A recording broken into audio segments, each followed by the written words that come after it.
My button. I like to call the meeting to order at, oh, I put my phone away. To look at the time. 9:34.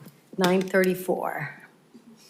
Okay, so Leslie, could you do roll call, please? Katie Enea. Ellen Martin. Present. Jeff Meacham. Present. Judy Refuerzo. Here. Maria Ruess. Here. We have a quorum. Thank you. Perfect. Okay. So let's do the Pledge of Allegiance.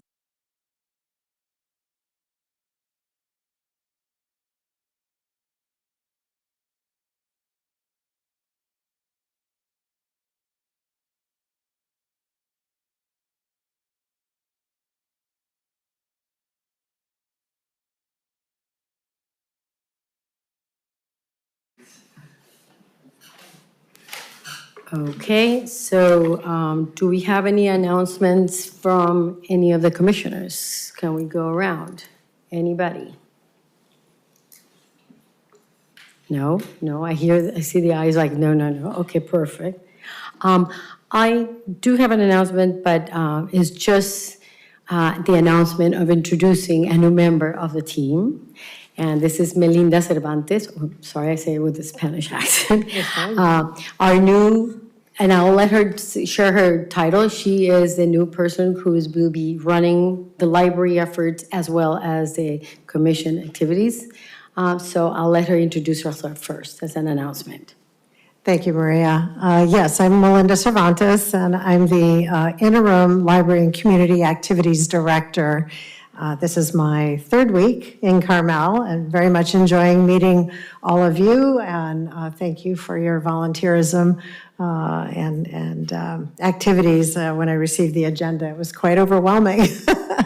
So, and congratulations, you had a lot of very successful events. I have been a library director primarily for well over 30 years, and most recently served as interim director for the City of St. Helena, the City of Richmond, and Yolo County Libraries. So I bring some of that experience, as well as having worked on more than a dozen library renovation, expansion, and construction projects. So I think that's why I got the job. Now, I look forward to working closely with you, and of course, Leslie, who's done a tremendous job in supporting the commission. Thank you so much, Melinda. We look forward to working together. Do we have any announcements from staff? No, I think mine will be covered. Can you put a microphone on? No, I think mine will be covered later on in the agenda packet. Okay, thank you so much. So do we have any public appearances? I would like, Leslie, could you read the public appearance rules that we have so that it's clear? Members of the public are entitled to speak on matters of municipal concern not on the agenda during public appearances. Each person's comments shall be limited to 3 minutes or as otherwise established by the chair. Persons are not required to provide their names. However, it is helpful for speakers to state their names so they may be identified in the minutes of the meeting. Under the Brown Act, public comment for matters on the agenda must relate to that agenda item, and public comments for matters not on the agenda must relate to the subject matter jurisdiction of this legislative body. If a member of the public attending the meeting remotely violates the Brown Act by failing to comply with these requirements of the Brown Act, then that speaker will be muted. Thank you.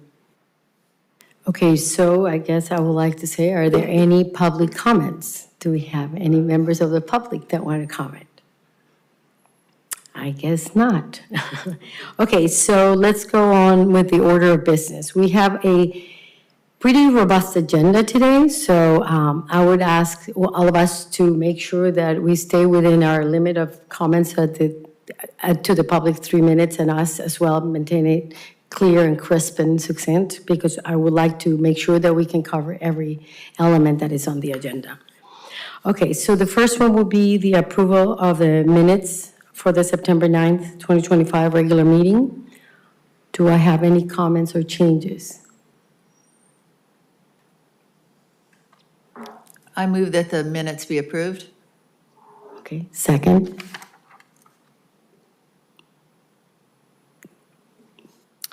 Ellen Martin. Yes. Jeff Meacham. Yes. Judy Refuerzo. Yes. Maria Ruess. Yes. Approved, thank you. Okay, meeting minutes approved, perfect. So we're going to start with a very, very important subject, and that is the 2024 Car Week After Action Report. And we have two ways of doing this. We have results of a survey that we all have in the package, but we also have Chief Trayer here with us. And I would love to give him a chance to share with us his report first, and then we'll move forward to addressing the other elements of the presentation that we have. Thank you, Chief Trayer. Great, thank you, and good morning, Commission. Thanks for the invitation today to talk about Car Week. I would love to look at you and tell you that it was super uneventful, but it was busy. It was very busy. I did present a PowerPoint presentation to you on paper, but I promised the community I did do a PowerPoint, but there's some technical difficulties, so they won't be able to see it. I will leave a copy with the clerk to make sure that it's available. This will be very similar to the PowerPoint I'm doing for council in November, which is when I was asked to present on this. But I wanted to put this together kind of quickly so you have a recap of what happened at Car Week. This was my first Car Week. It was everything you and the community had promised me it would be, and then some. But I learned a lot about how we handle events and how we handle, if you will, a cruise that happened afterward, which is maybe not the overall focus of this meeting, but I do think it's important that we touch base on it and tell you a little bit about where I'm going to go with it next year, now that I've experienced it. There were 6 events. This is the second slide on page 1. There were 6 events in my mind, Tuesday, Wednesday, and Thursday. I listed them all out. The Concourse for a Cause, Aston's on the Avenue, the Rivian event, smaller scale, Prance and Ponies, the Ferrari Club, and La Berge, did I say that right? La Berge, thank you. Sorry, I'm going to get mail for that, I think. And I would say all in all, the events went very well in our town. We didn't have any major uprisings. I will tell you that 2 people got hurt during the events, but they were people that fell on their own. No one got hurt because of the event. Which is something I'm proud to tell you. That's a big deal when you have tens of thousands of people coming into our town. There were definitely some learning points. One of the events, I think it was on Tuesday, did not clear out as fast as it should, and that affected the flow and really the pathway that night was supposed to go with both police and with the businesses, which we can't, the police can't go out and clear out all the barrels and things like that. That has to be organized through the event, and that's something that Leslie and I have spoken about a little bit.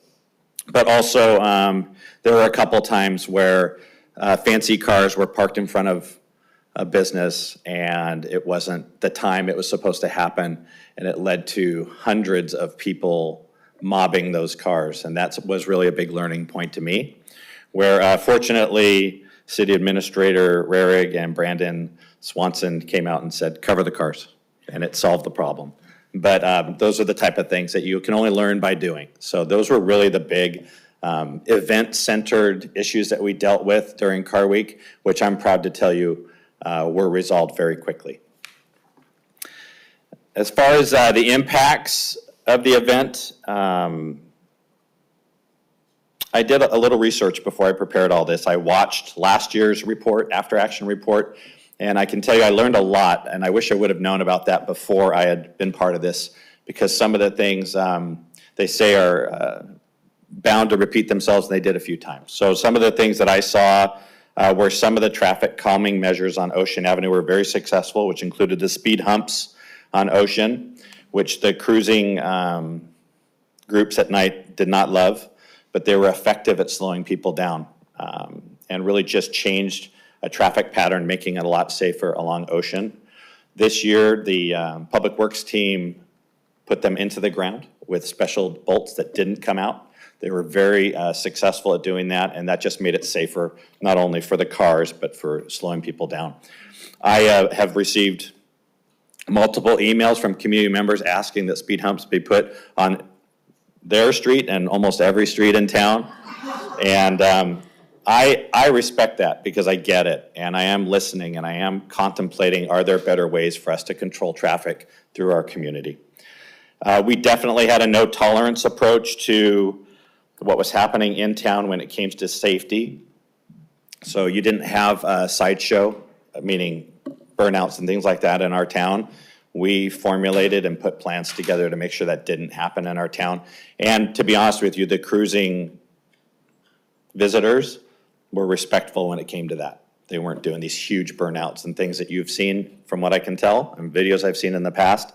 That is a win for us and definitely safer for the community. We didn't have this year an unsanctioned event where last year the officers worked with people and they had cars parked and it drew a huge crowd. I did not do that this year. And that was a decision. I was asked again to do it right in the middle of everything, and I said no. And I think that made it safer, and it also controlled the crowds better in our town. I'll give you a quick rundown on our results. We wrote 100, and we did 137 traffic stops, 70 citations, 7 arrests, 13 cars were towed, 1 drunk driver, and 320 parking citations. There were some pretty major events that happened, if you remember. We had the 2 McLarens that were smashed up by a vandal, and by the next morning, I believe it was, or maybe the afternoon, we took the subject into custody with both great police work from our team and the technology in the city. So if you've ever been part of those 2 things, thank you, because it's what makes these problems get solved quickly, and I think the community appreciated that. We had a couple weapons that were confiscated off of people in our town also. They were not locals, and they were not supposed to have those weapons. So that was something I'm very proud of the team and how hard they worked. I did see in the last after-action report, the police chief was asked how much money was spent on overtime. I don't know that number yet. I am looking into it. But I know that everyone worked, including myself, and not for overtime. I did it for free. But it was significant. I'll jump into the survey results, which I think you hit on, Commissioner. This survey was a little different than the other 2 surveys, so I want to tell you that I really liked the survey, the way it was done by Ashley and Leslie. But this year they added the category of conflicted. How did you feel about this? You either liked it or loved it before, or hated it. Now you can like it, love it, or be conflicted about it, or hate it. And hate is a strong word, but that's what it means. You didn't like it at all. So we had 151 people on the overall survey, which includes a lot of people that don't live here, that were conflicted. It was good, but it was a lot. That's how they described it. 149 people didn't like it at all. 94 loved it. 28 thought it was okay. That's out of 422 people that responded. It says 423 on the actual form, but one of them is like a spacer, so I figured out it's 422. I can tell you that if you add up the conflicted, liked, and loved, it equals 65% of the people that responded, and the 35% did not, which matches other years. Last year, it's a different survey just based on the answers. Last year, it said 66% loved it, and 16%-ish did not. So it just gives you last year was kind of, it seemed like a very positive year. The year before that was very similar to this year. My overall take on it, which often I say to people in life, is 1/3 of the people love it, 1/3 of the people really don't care, and 1/3 of people don't like it. That's really what our numbers show. If you really add them up, however you look at the data, that's what I came up with. But then I did a deeper dive, which I was able to do on this survey, which I haven't seen. And that was, what did the residents think? So I went through and figured out what a resident was, which is people who live here. And I know that sounds fundamental, but there were so many options on this survey to choose what type of resident you are. If you're a resident worker, resident owner, resident. And this is what I came up with on the page 8, or slide 8, I'm sorry. It's not percentages. It comes down to about 200 people, residents that responded. 50 loved it, 72 were conflicted, which is over half, right? And then 65 didn't like it, And I wish it would have done that little, it was okay next to the other two, but you can see that more than half of the people, that's the crux of what I'm getting at. More than half of the people said it was at least okay, or that they were conflicted on it. And that's important because those are the folks that live in town, probably like many of you. The positive comments I got from the survey, and there were a lot of different comments. I did read through them all. It was definitely positive economically for the businesses. Very few people told me that they were unhappy about it. The first night, there were some businesses that weren't happy because of the late clearing out of Ocean. It took hours longer than it was expected. I think the final car, the forklift left around 10 o'clock at night. It was supposed to be done around 6 or 6:30, so that was really late. The community energy was definitely fun. I promise you, I was out there every day. It was beautiful for the events. The shuttle service got a lot of positives, with some caveats of people saying they didn't know about it, but I went out there a lot and just kind of checked how the function of it was, and the city did a great job putting that together. And then people felt like there were a lot of officers downtown, which is good, especially at night. I think that was important. And that was my goal, was to have visibility by the officers there. The shuttle, I have a slide on there, but I think I covered most of that. Slide 11 talks about planning for next year. I would like to do a community listening session where we just invite the community to give me feedback about what they're experiencing from their houses. I am getting a lot of that already. Some of it has been super positive, some of it has not, and that's okay, right? That's how I learned how to do this better. And I know this isn't the first car week, and that's the sentiment I'm getting from people. Like, you know, for the last 10 years, this has always been happening on my street, and I want to hear that. So the only way to do that is to really listen to really real-time information, which I do invite people to come. A couple people have been coming to the Coffee with the Chief at the foundation. I do the second Monday of every month. Yesterday, there must have been close to 30 people. Usually there's 3. So I don't know what happened, but people came, and this was a topic by a few people, and that's just a great time to come talk to me in person, or of course at my office when I'm around. I think there's a new plan in my little mind of how to change the traffic pattern, and that I'm going to run by the community. I'm going to run it by the administrative team here, but there is a way to make this change. It is not hard to do, and it just depends on what the community, what the business community wants, and what the other leaders I get to work with are good with, but it's not that hard. Now that I've experienced it, it's not that hard. We create an event at night. We create a serpentining event through our city where these fancy cars get to come through. And if you love that stuff, you love the event. But if the community doesn't want that event, if the leadership doesn't want that event, you just change the pattern. And people come in and out very streamlined, I think. So that's to be discussed. That's why I put that in there, because I really think people want to know what the answer is, and we do have an alternate route that we could put together. There are sound cameras that are now becoming a little more common in some cities. I'm sure they're not cheap, but if you drive by and hit your gas on these cars that have these glass packs and are really loud, it monitors and takes photos and cites them. You can imagine the bureaucracy that would go into that, and the review that it would take for me to be comfortable with that. I don't love like those type of cameras that just are doing that without a human being behind it. So I just bring that up because it has been emailed to me a couple times from people, and I am listening. I just want to make sure that it's legal and safe and ethical. And then we're going to have more officers next year for Car Week. We're hiring, we just hired one, and we have a couple more in the pipeline. So if you know anybody or you want to come work with us, please let me know. My recommendations are very similar. They're going to be for council. And please excuse the draft format in a way this is, but this is something I wanted to put together for you so you kind of get an idea where my little mind is coming through on this. One thing that I heard from last year when Ashley presented was that the Sunset Center had searchlights last year. And council talked about that not happening again for this year, but it did happen this year, and there was a pretty big event there. So those are the type of things that I saw kind of repeat itself that I wasn't aware of until I did the research for you, but that's something that we can work with the sunset setter on, because it does kind of make it into a spectacle, right? Instead of it just being a programmed event, it became, people wanted to go see what the lights were, and that's not necessarily the intent of Carmel, I don't think. I think that's it from me, but I'm kind of skimming through this to save you some time. Please, if you have any questions or discussion, I'm here for you.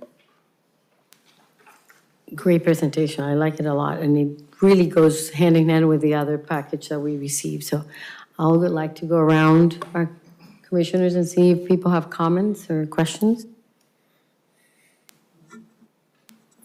Thank you very much. It's pretty clear and something to work with for next year. And I think it's a really good outline of what happened and what to consider for next year. So thank you.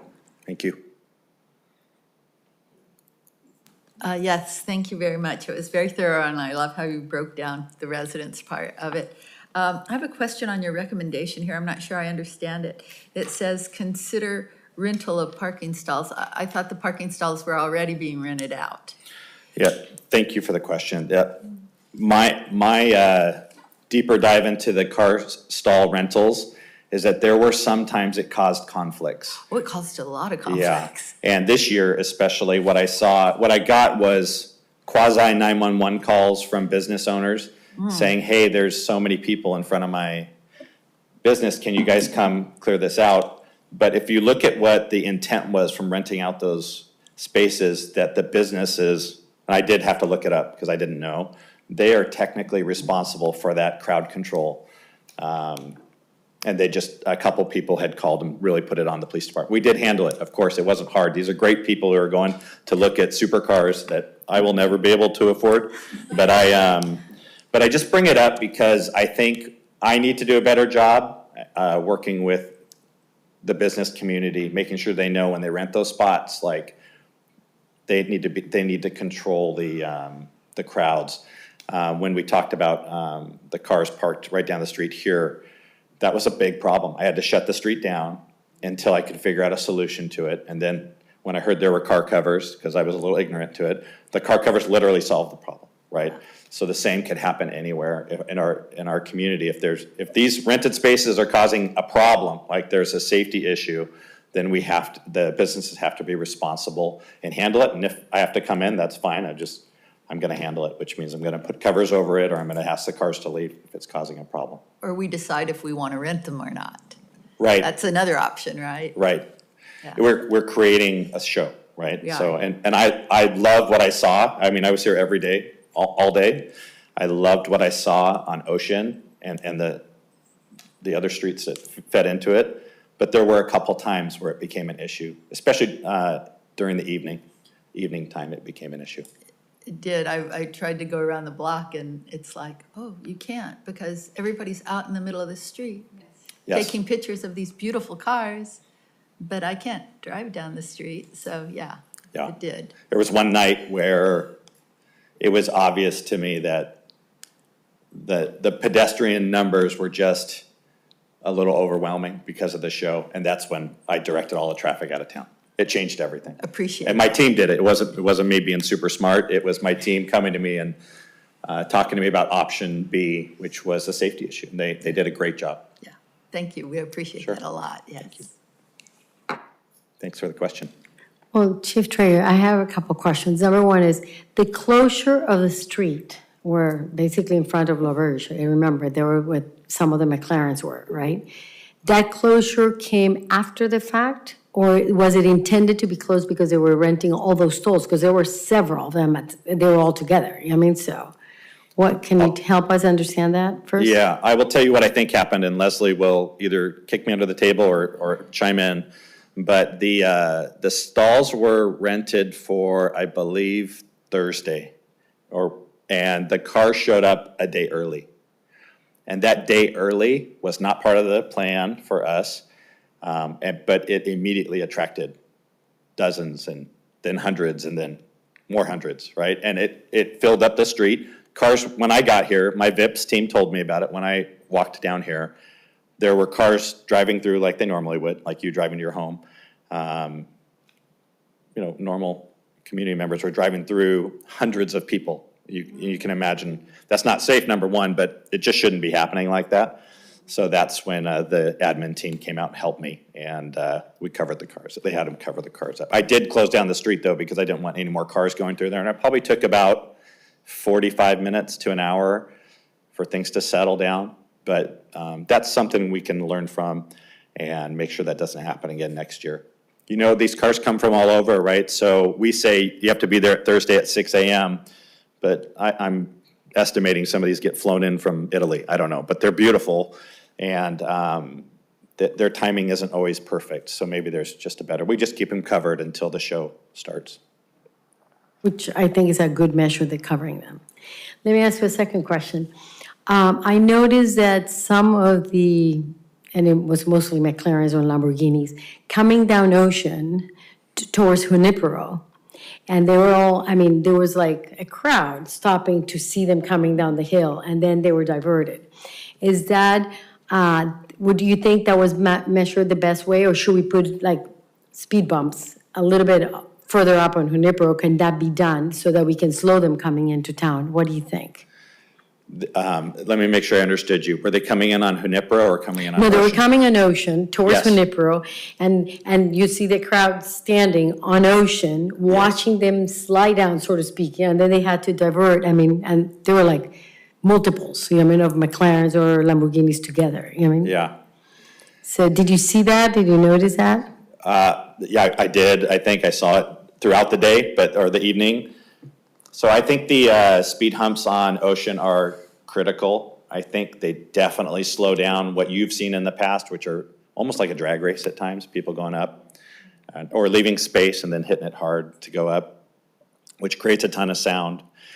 Going down the serpentining from Junipero to 5th and 6th and Ocean, that's the part I want to look at. That's the part I want to, you know, but it's a balance. Let's say you have a restaurant here and people have a reservation to go to your restaurant on Tuesday night.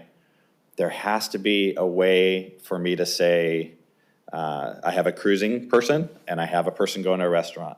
And that I'm willing to entertain, like with the businesses. If they send me my live list and they say they're going to your place, and it's the Smiths and it's at 7 o'clock and it all makes sense, then if we are able to change the traffic pattern, that will open up parking for everybody going to our businesses. I wish they were mine. And then also create a safer walking path for people to get to where they want to go. It would be an undertaking. I'm trying to wrap my head around how many people and who, and maybe even using volunteers, because we're limited on our staffing, police staffing. But it would be a good option, I think. I have to talk to the business community about that. Yeah, that sounds good, like start thinking of concierge or like volunteers or increase your force, you know what I mean? Like eyes on the street and, okay. Yeah. Good idea. One last one. You said that the shuttle was highly regarded, and I know in our report it basically looked like it. Did you see any complaints about the shuttle at all? Did you hear anything? Because all I heard when I interacted with people was very positive. You know, I think people got used to it over the week. By Thursday, it was well attended. And if I were coming into town, I would use that shuttle. It took you right to where you needed to go. The only complaint I saw on the survey was some people were asking for more stops, like further up Junipero, maybe to Vista Lobos, which wouldn't be a bad idea.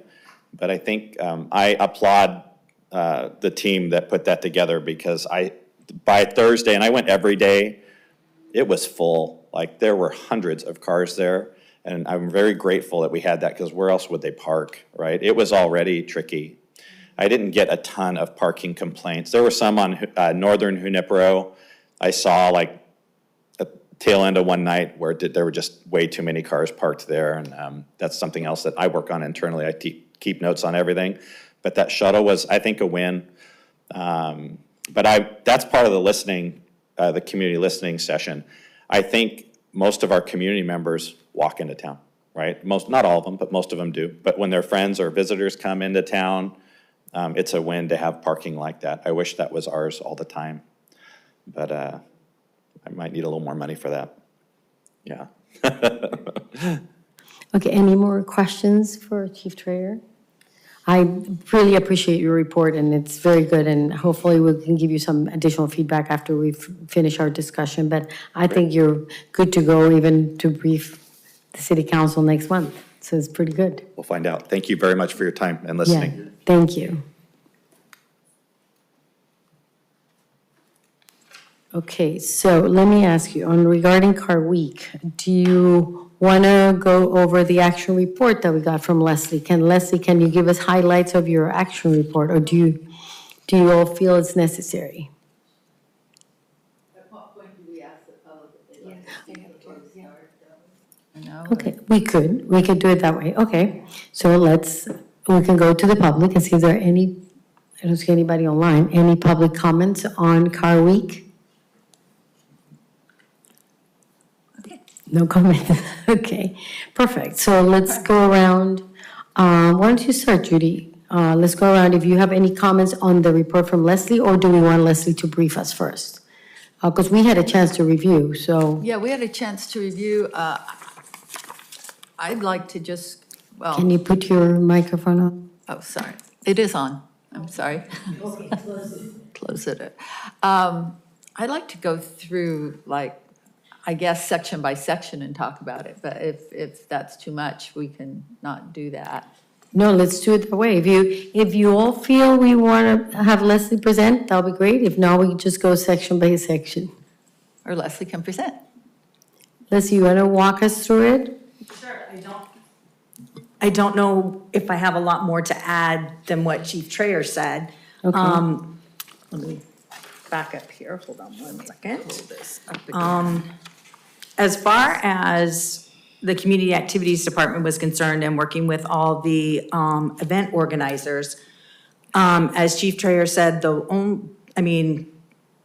one problem we had was with Concours on the Avenue, which was Tuesday, and they did have, their takedown was longer than expected, but we have already talked to them, and we'll be working with them next year and getting that done, and maybe having a place for them to load their barrels or something on a side street so that at least they're out of the main path of traffic, so that the traffic calming pattern can be made if they started on Tuesday. It all depends on what day the police deploy the traffic calming, because sometimes they did it Tuesday, sometimes, like the year before, I don't think it started until Wednesday or Thursday, because they were trying to get the weekend.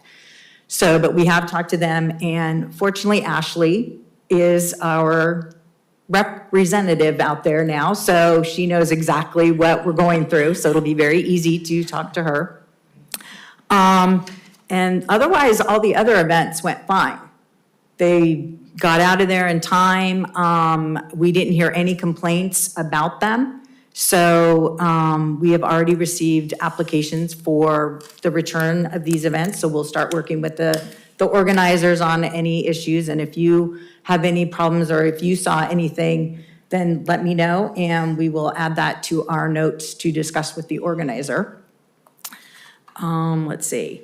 Then we went to the parking stall permits, and those are a tough thing, as the chief said, because you have the problem, the issue is we could stop doing the parking permits, and they do pay for those. So depending on when you got your parking permit, you either paid $200 per stall per day. And then after July 1st, because the new fee schedule went into effect, you paid a permit fee of $861 plus the $200 per spot per day. And then on the permit, it says that you're in charge of the traffic control, you're in charge of, I can't remember what it says right now, but I'm sorry, but you're responsible for that spot. You give us insurance, all that other things.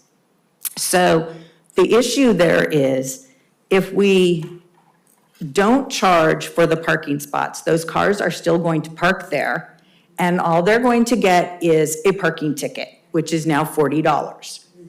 And the parking enforcement they get there when they can, because the town is full and we are limited on staff on that. So that person could be parked there all day, get one ticket, $40. Whereas if we're renting the parking spot, we're getting that permit fee plus the $200 per spot per day. And also, a lot of those cars, even if we were to tow them, the tow company will not tow them or touch them because of the liability for them. So there's a toss-up, and that is something that has been brought to council several times over in the past, but no one wants to has made a decision on we want to stop that practice or not. So again, it will be brought to council in the staff report, and they can make a decision, but like I said, it's a toss-up, because those cars are going to park there anyway, we have found. And you see that at night, because the parking stalls are rented from 8 a.m. in the morning till, I think it's like 6 p.m. at night, because that's the times for the parking enforcement on the signs that are already on the parking spots for 2 hours. So then they park there after hours. So we have no control over that. You know, I have a question, and maybe it's not a question, it's probably a crazy suggestion or an idea, is we had 3 events, or 3 days worth of events in town, right?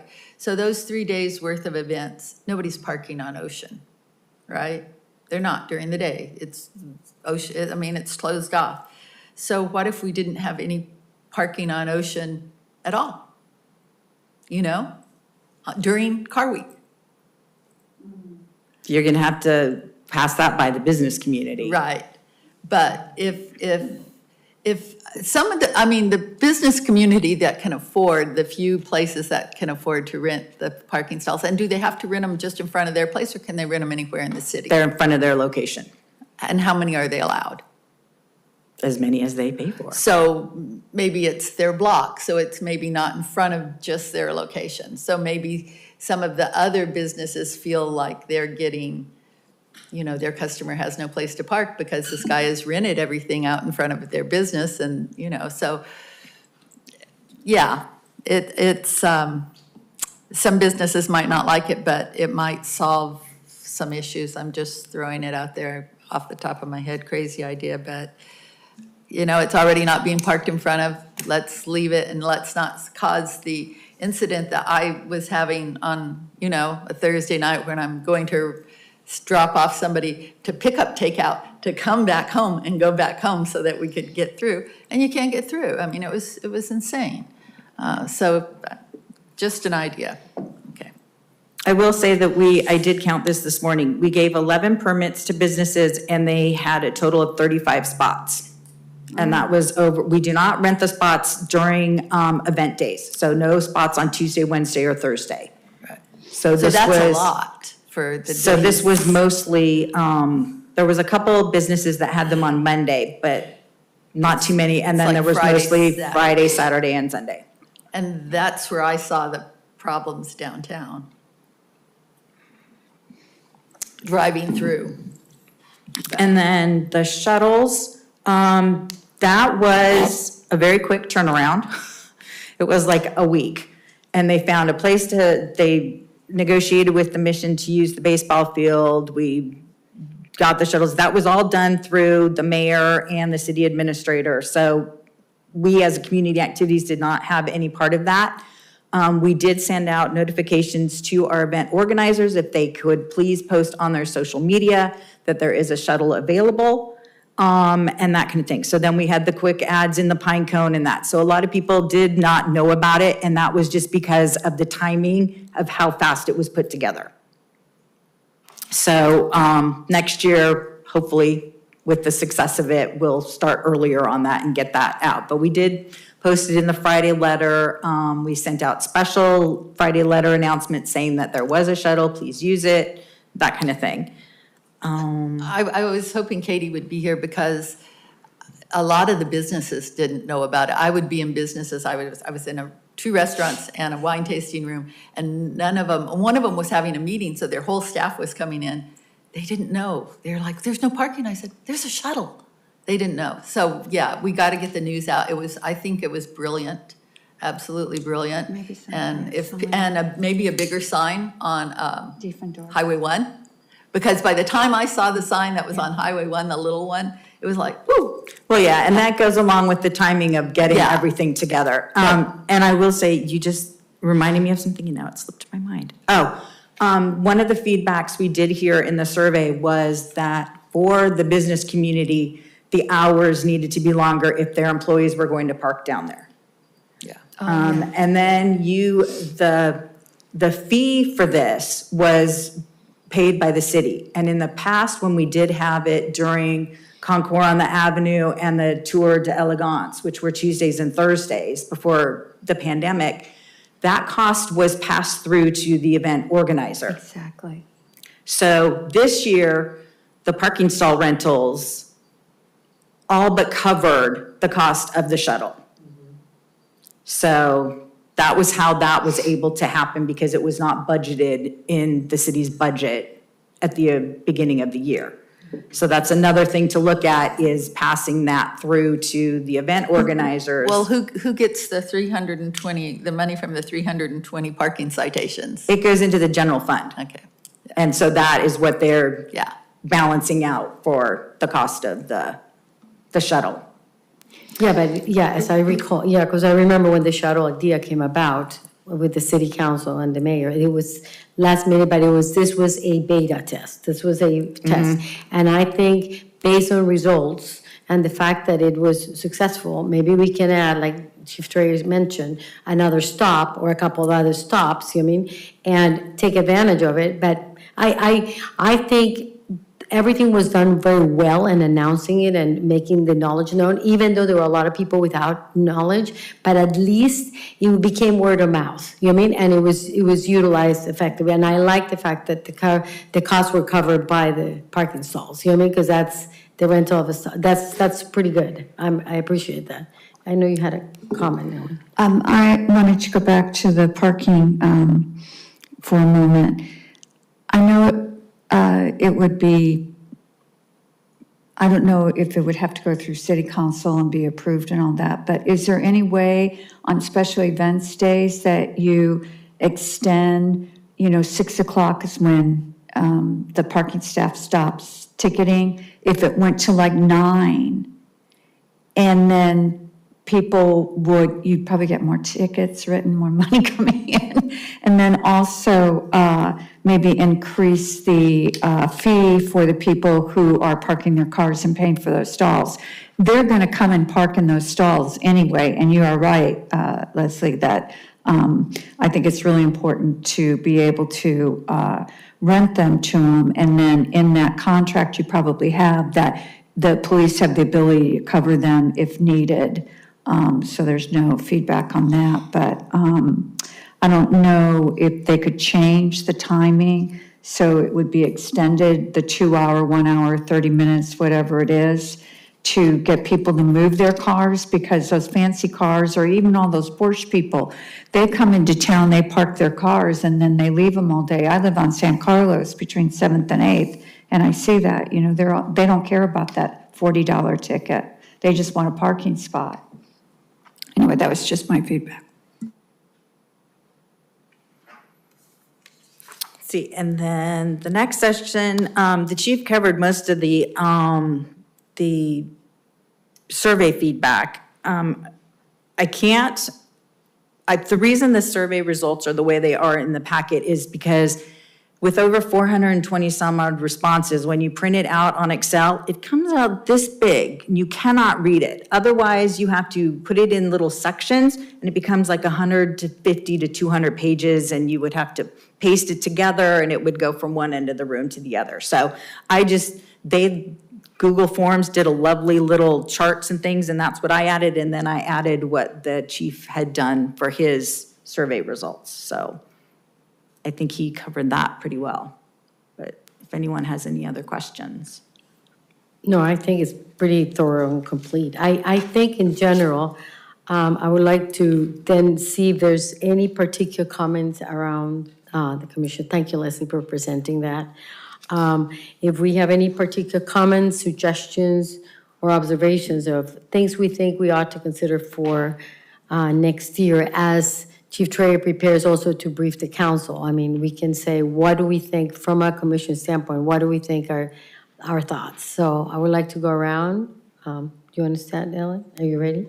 Sure. I think that it would be helpful if there were more signs about the shuttle and it went up earlier, maybe a week before on one, that it was in the weekly and their car guide, that Concourse knows about that, and maybe even a sign or a banner at Diefendorf Park and put it up early so people see that. Because that's really, what you implemented is really great, that shuttle. And then just about the parking, and I just wondered, have you guys talked to Concourse? Are they going to come back on Thursday? We have not heard anything from them. Last we heard, it was staffing and cost, that they couldn't do it. And then, as Ashley always says in her staff report, and her after action, gets a little dangerous with some of those old cars going down Ocean Avenue at the bottom to get back into Pebble Beach. So we would love to have them back, and that's another thing that's always in these survey results, is they want Concours on the Avenue and the Tour de Elegance back. Well, obviously Concours on the Avenue is not going to come back. Yeah. And the tour, I don't expect it to come back, but we would hope. But yeah, our events are what we have now, and they have come a long way. So Ken White was the chair for the volunteers for the tour here stopping. And I was chair of something that venue went away after COVID. So I don't know what they're thinking, but it always comes down to cost, doesn't it? But y'all did a great job, thanks. Jeff? Just a couple of additional feedback. I think in addition to the signage, some social media announcements on the parking options would be, I think a lot of people are just getting their information online, of course. So in addition to being a part of the initial announcements on the website, social media would be great, and just maybe some regular announcements throughout the week. And then as a business owner, I had no idea that you could rent the spaces in front of your business. So I'm not sure how that was announced, but maybe there's some additional revenue opportunities there if more of the businesses were aware. Thank you. All right, I'm going to step out into the wild here and go for something that's probably not a popular thing to say. I think we have too many events during the week downtown on Ocean Avenue. At one point, the council had recommended, or I thought they had said we would only have, 2 days of closing of Ocean Avenue. I would like to see that personally. Again, I think we have, some of these events are great, and I'm Concours on the Avenue, it's never coming back. Concours for a Cause has stepped in to fill in, and I think if they learn how to, get their act in order to get everything running smoothly, that will go. I've heard inklings of the tour maybe coming back, I have. But I think, we have like 5 other little events here that maybe if we would be better served if it was a bigger, nicer event, whatever that is. And maybe people combine, or maybe they work together or something. But I think it's kind of like not getting the bang for the buck with what we're doing to our community. So that's probably not a popular thing to say, but those are my feelings. Okay, well, I am going to go the other route, which is I love the car shows. I think even though I understand there's a lot of noise and we have to control the noise of the really noisy cars and fast cars. I think is, for me, it's fascinating to see our town alive and vibrant and all ages and everybody, I mean, everybody walking the street. So in my thought, my regard of Car Week is like, I look at it like, okay, it's a week. We have Tuesday, Wednesday, and Thursday. I have 3 days of really heavy traffic, so I walk everywhere, I do my shopping before, and then I don't go anywhere, and I just go to restaurants. So in my perspective, I thought it was really nicely done. I walked every single day, and I thought I give a lot of credit to you, Wesley and Ashley, and Chief Treasurer, and all your VIPs and all your crew, because I felt safe. I feel excited about all the activities, and I think it's, in my opinion, what I would like to see will be a couple of things, and this is kind of related to your report, Chief Treasurer, and maybe Leslie, as we go forward.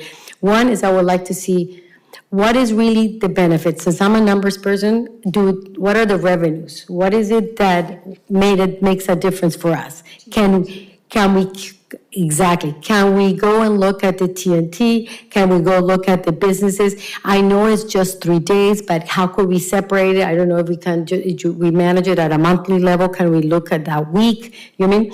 If we can go and look at numbers so that we can substantiate the benefit of what represents from a revenue standpoint, I would love to see that, okay?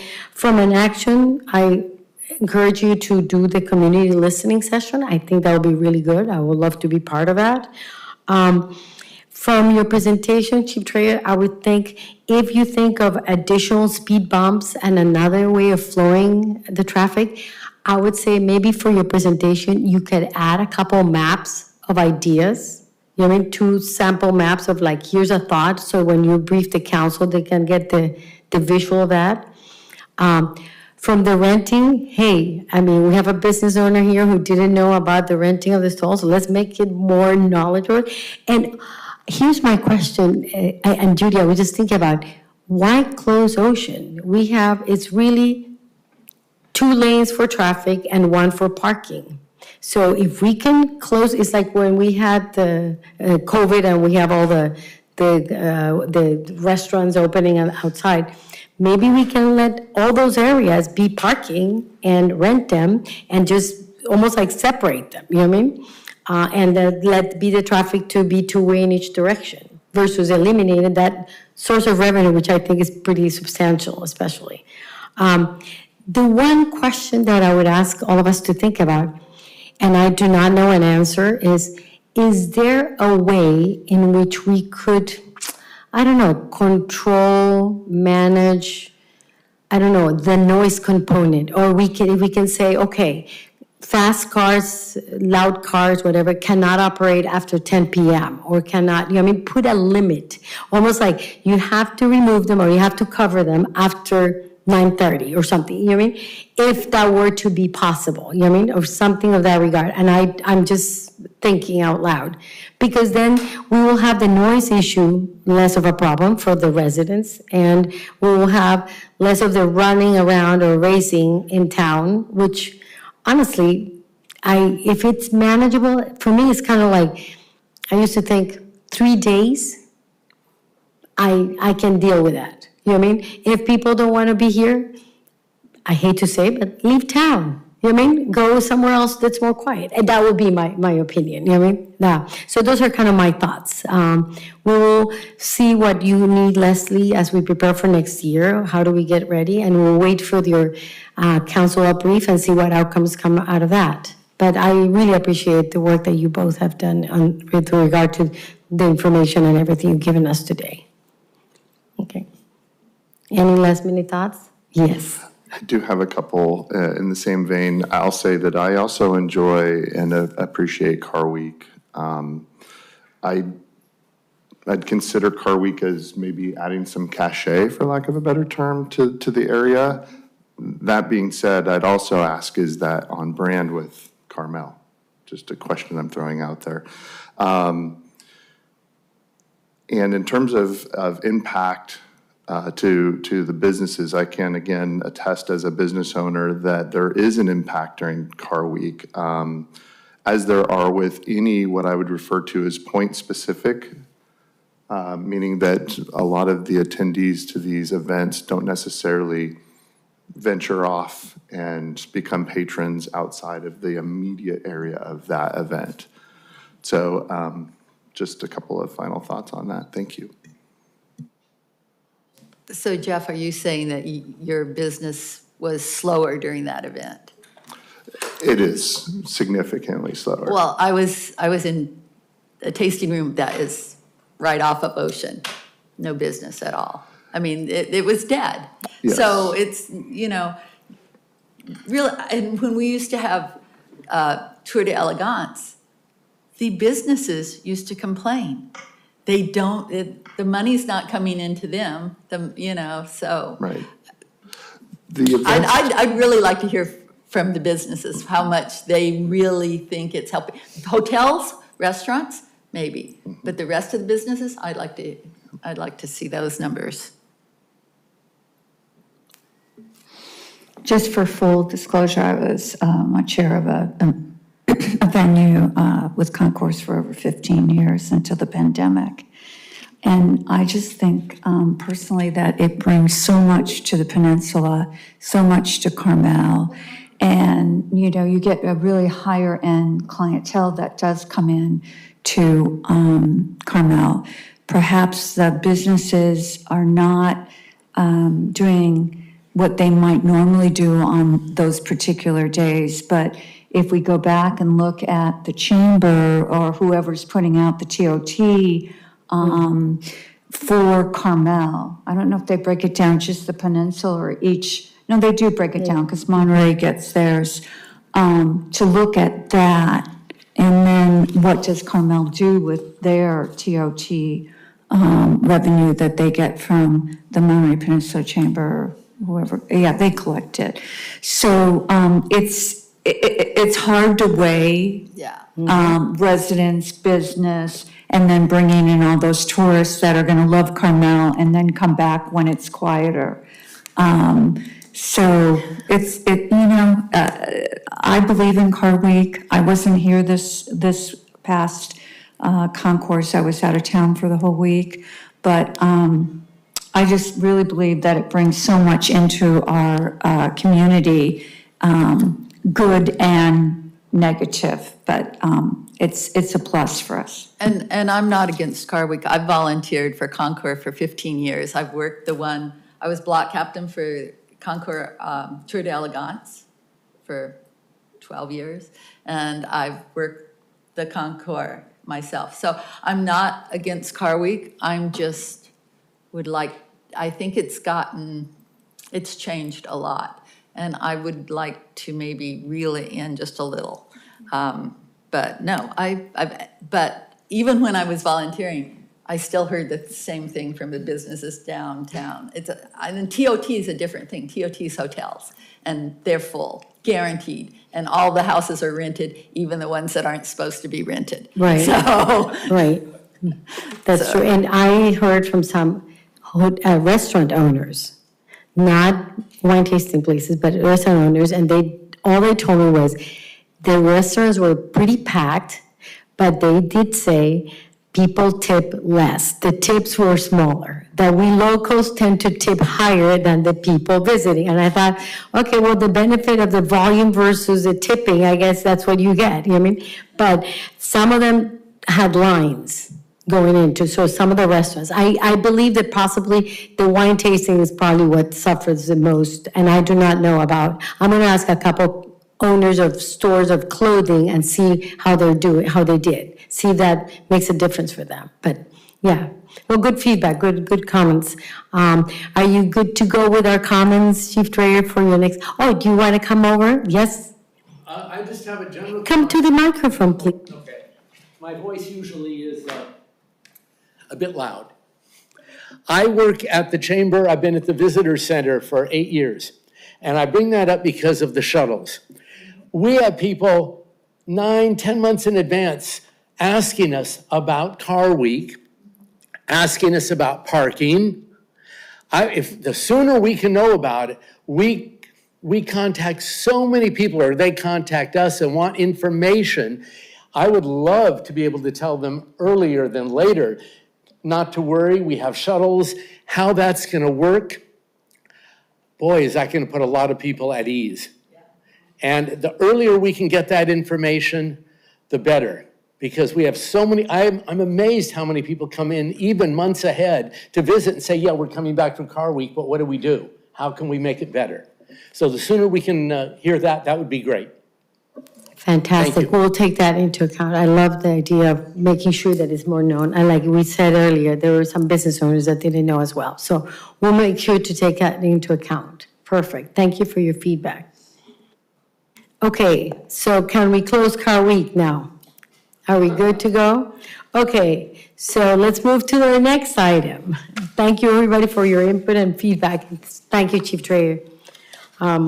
Okay, so we're going on to receive a presentation from Girls on the Run Central Coast for a Girls on the Run Family 5K in Carmel-by-the-Sea on Saturday, January 10, 2026. All sorts of goodies, but I'll keep them tight for now. Just in a respect for time, what is the budget in terms of 10 minutes, 5 minutes? We'll give you 10 at 10, least. oh, wow. Then I will pass some things out. So I wanted to start by sharing who we are. Girls on the Run Central Coast. I actually founded our individual nonprofit about a year and a half, 2 years ago. I'm raising kids in the Valley, and we feel so lucky to live here. Sorry, can you remind us of your name first? Of course. My name is Kelsey Pearson. Thank you. Thank you, Kelsey. Of course. So I moved here from the Bay Area, like the whole exodus that happened. But it was a manifest of, I grew up coming down here, my cousins grew up in PG, and it was like, if I could live any place on the earth, where would it be? It's here. We hit the jackpot, all of us. And soon after coming here, I have a son and 2 daughters. And my youngest was 2 at the time, so just starting to talk. And I went off to volunteer coach or something. And she goes, Mom, you can't coach, you're a girl. And I'm looking at the calendar, I'm like, what year is this? I thought we were over this when I was a kid. It was not even a thing. And sure enough, my middle daughter was, I thought, just not interested in sports. But what she saw was, because we're in these small coastal communities, we have co-ed sports up until pretty much middle school. And by the time my son was in 2nd, 3rd grade, there were no girls on the team. So the co-ed basketball team had 1 girl. The soccer team had 2 or 3 girls. Now, this is not the case for the kids that are die-hard, active. They do the travel, single-gender sports teams. I'm not talking about those kids. But if you have a child that has not found their thing or does not identify as being a sports person or active, they're completely falling off, particularly the girls. And when I went and dove into the national trends, it's right on par with that. I think COVID is blamed a lot, but our physical activity levels have mirrored the fall in mental health at a disproportionate rate with girls since 2011, so far before COVID. And I wanted to change that. So I looked, and there was a curriculum that's nationwide. There are 10-year longitudinal studies to show the impact, and the program's called Girls on the Run. And to bring that program locally, you need to operate as an independent nonprofit. So fundraise from scratch. Everything that we bring in goes back into our specific community. We have our own board that's making decisions for our unique area, and that's where we're at. And we technically operate either as an after-school program, or actually we've noticed some schools will bring us in during the day as well. But the focus is on building confidence and using physical activity as a tool, but not not the goal. The goal is you will increase physical activity, but it's through a confidence-based curriculum. So in my bag here, I'm gonna go over, I have little kids. I'm all about show and tell. So you guys are gonna see a few things.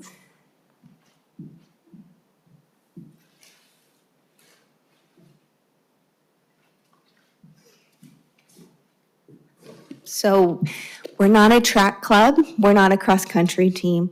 This is our curriculum for one season. We have 3 different curriculum that we rotate through. Each coach is trained by us and is prepared on not only how to facilitate tough conversations with these children. We focus on 3rd through 8th grade girls at a time when you kind of want to grab them before high school. And then they're each working through a journal. So the title Girls on the Run is a little misleading. We use running, but we're really a confidence-based curriculum to improve mental health with physical activity. So that's who we are, because you gave me 10 minutes and not 5.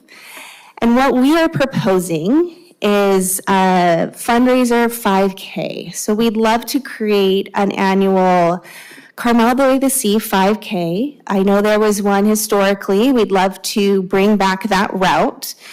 We do know because of that precedent, there's infrastructure in place.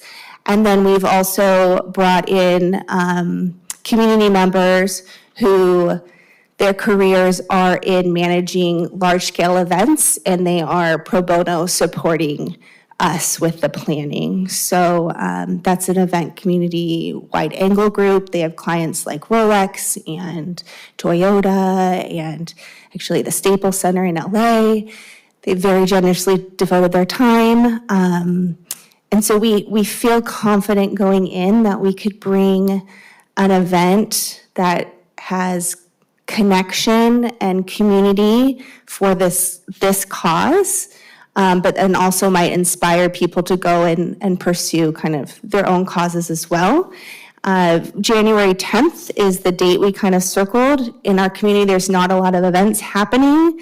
The weather can be kind of particular, but we're gonna take that chance and proposing it as a run walk, so people can run, walk, etc. I have a map here. We would start on San Carlos and 10th Avenue, go around by the Mission, around Scenic, and end at the bottom of Ocean. Again, this is repeating a route that was previously done. And we actually talked to the police chief, and they seem to be on board with that route and kind of anticipating any little snags. It goes into Monterey County a little bit, and we've already cleared it with them, that little section by Carmel River School. We're hard at work, permits, website, insurance, all those things. Like I said, we're very well guided with our support. We just need permission. So there it is. And finally, my last little bit. We were having our last meeting with Leslie and the chief, and we were in the library conference room, and I couldn't take my eyes off all of the Forest Theater posters that are hanging up in there. And so we wanted an event for the community, benefiting the community. So we are trying to kind of create artwork or theme that's rooted in the culture here. So, yes. Nicely done. Yeah, any questions? Okay, can we go around? In the permit, I think it was type of event, race, fun run, or walk or bike event. Is there any bikes? There's no bikes. No, okay. No. And then, have you already applied? Do you have to do the coastal commission? Yes, we're talking with them as well. Okay. And then is there a cost to do the event for the participant? Yes, so that would be whatever revenue would be benefiting the nonprofit. Did you determine what that was? $45 is what we're talking about right now. And then will you give medals out? So I don't think we're going to give medals, participant medals. We are working to get the race certified for USATF. Right. So we'll do top finisher medals, and we want to give each person a T-shirt at the end. Right. So, Okay. Sounds good. Yeah. Thank you. Jeff, anything? I did see a dog on the poster, or dogs. We are Carmel, and we love our dogs, so we purposely put it on the poster. Ellen, you look like you have.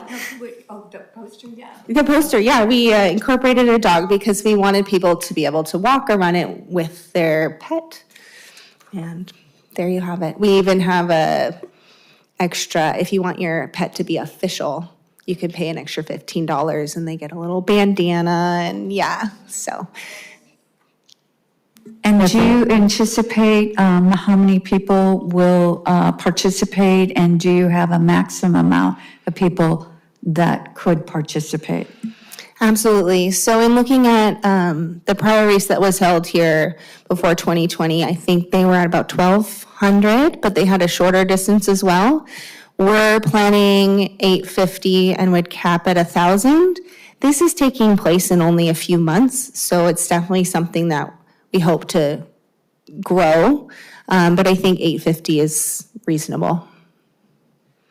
Yeah, that's what that's why you submitted the permit saying 850, right? Yes, correct. Jeff, anything else? I have nothing else, thank you. Judy? I'm excited about it. I think it's great. I was going to suggest a dog bandana, but you're on top of it. I see your pen. Maybe long sleeve t-shirt. That's the only other thing I'll throw in because it's cold out here. Good point. January long sleeve. But I think it's great. Thank you. Thanks. I have a couple questions. One is, your permit shows how we're going to close the Del Mar area and that's the end of the race. Do we have any staging or any porta potties? Because I didn't see any at the beginning. Yes. So I thought, we saw the design of how it's going to end, but nothing at the beginning. So that was my question at Sunset Center. So we actually are not going to use the Sunset Center facilities. We're actually closing off that block in the street. And we will have porta potties both at the beginning and the end, and they're already circled in. We've talked to the vendor. Okay, Yeah. so maybe it would be good to, with your permits in the future, maybe show how that's the layout at the beginning is going to look compared to the layout at the end? Absolutely. Because we're closing that area, right? Can I interrupt 1 second? Yes. Yes. I talked to Alberto, is her partner in this, and we talked the other day on the phone, and because of the Sunset Center aspect, they weren't sure what they were gonna do in the parking lot, because that's where Run in the Name of Love used to do their beginning. So because they're closing San Carlos between 8th and 10th, we're also going to close Dolores between San Carlos and 9th between San Carlos and Dolores, and we're going to put the porta potties on that block, so they're not in the race start. And so they'll just have the start line there, probably around San Carlos and 9th is what Alberto and I were figuring, just to get the distance right. And then the porta potties would be on the side street, not in the grouping where all the runners will be.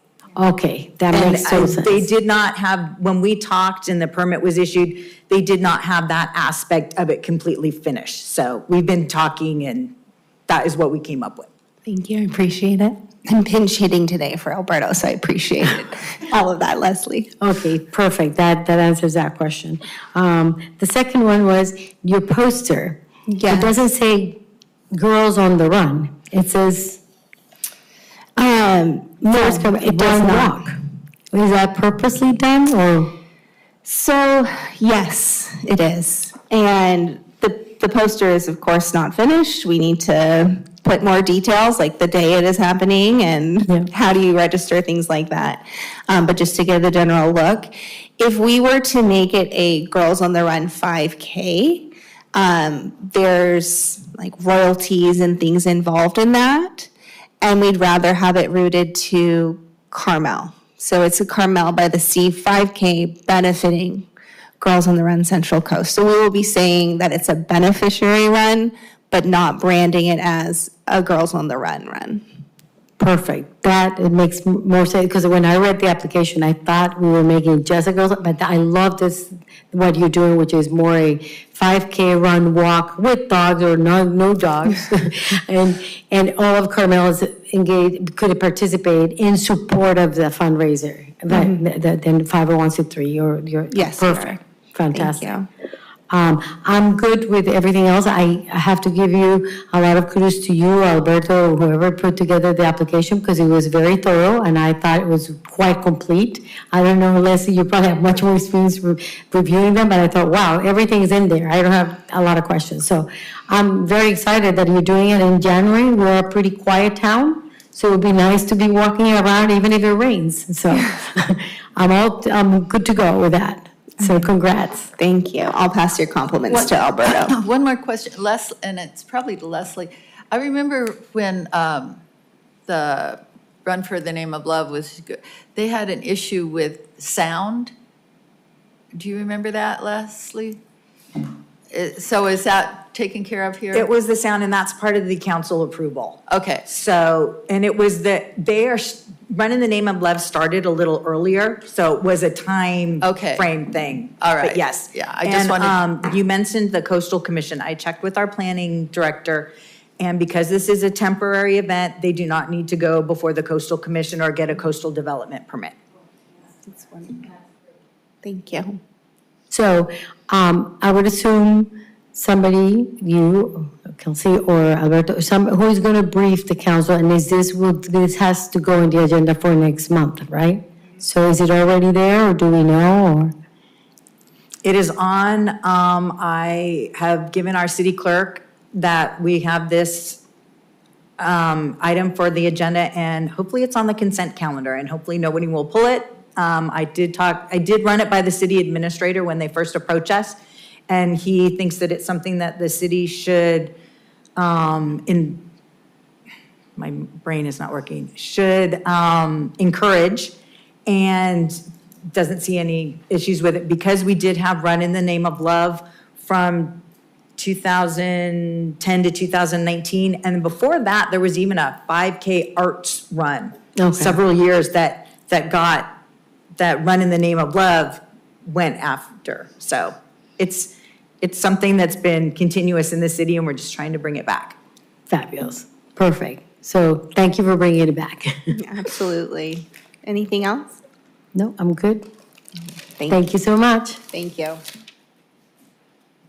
Okay, moving to, We will need you to vote to recommend to proceed this to the council for approval. okay, I was even wondering if it needs a council approval, but that's me. Okay, so does anybody want to make a motion? I can make a motion to bring this forward to the council for approval, and we'll vote in our support. I'll second it.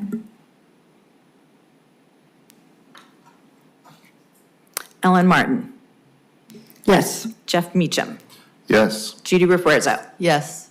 Maria Ruess. Yes, Approved, thank you. you're welcome. Okay, next item.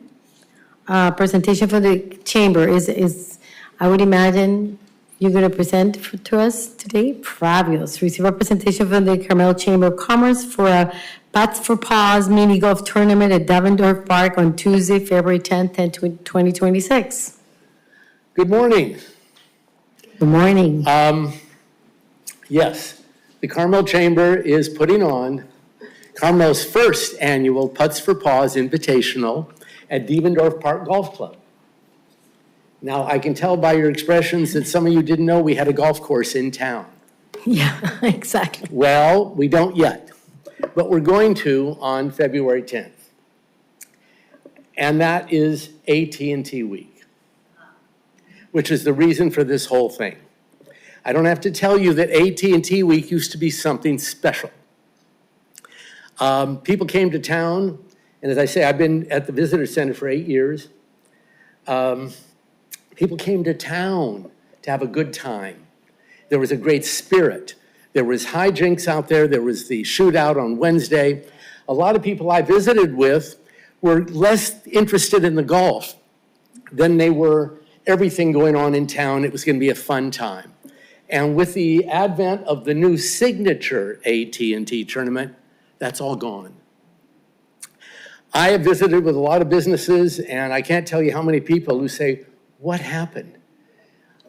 I decided, having been in the golf business for 50 plus years, maybe I could offer something to get back some of that spirit.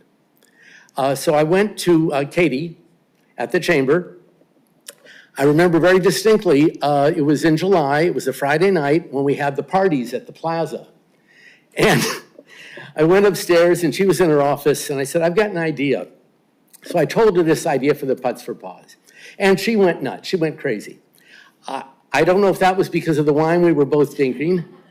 We were having a good time, but even in cooler heads prevailing, she and her council and her chamber board and everybody, they've all been through this. They all thought it was great. Let's do it. So the idea really is, let's start a new tradition.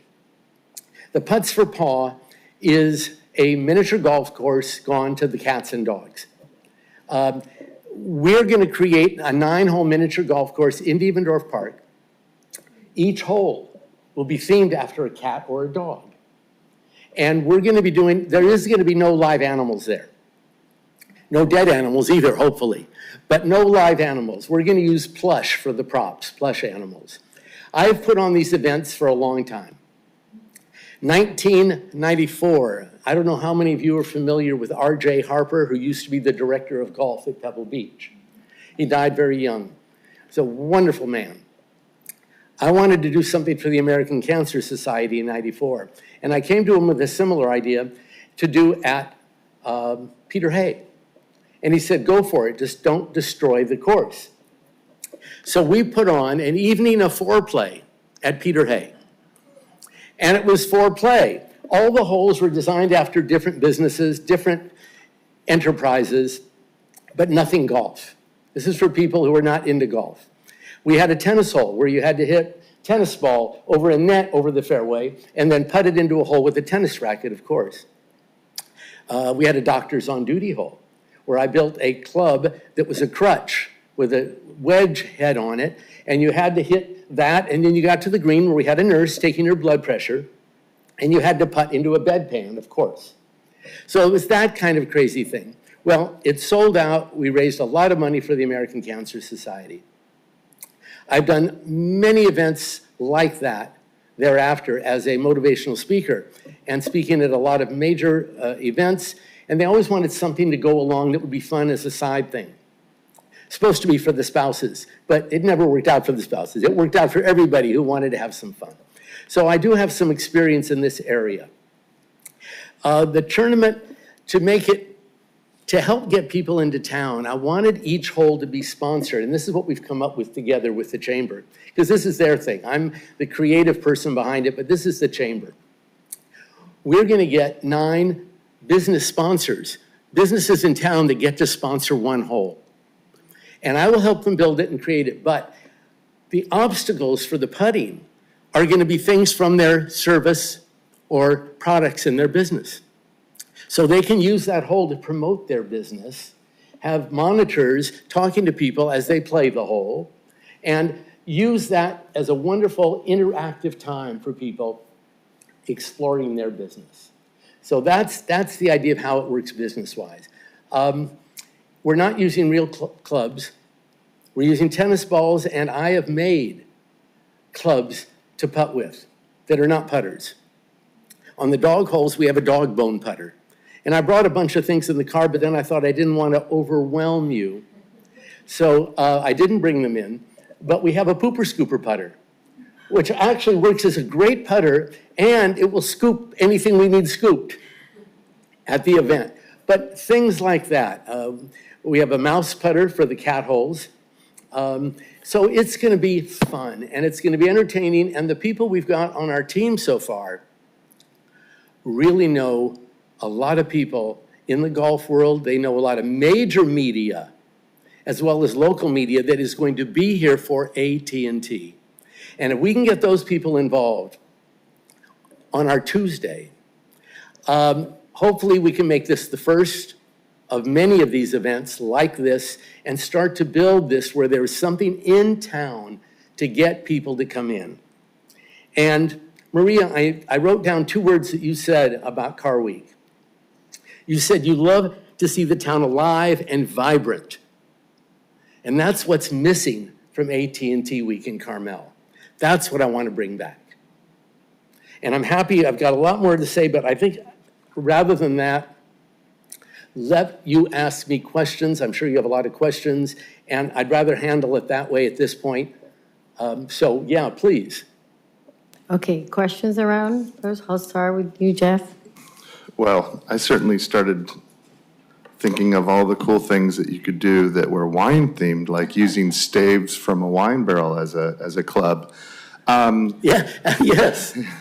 So I was also trying to visualize how the park would be set up. So it's very informal setting, it sounds like. Are you going to be roping off each of the respective 9 holes in terms of containing it, so to speak? Yeah, no, we're going to do this like Pebble Beach. If you really think about it, at Pebble Beach, out of the 18 holes, 17 of them you can only walk on one side of the fairway.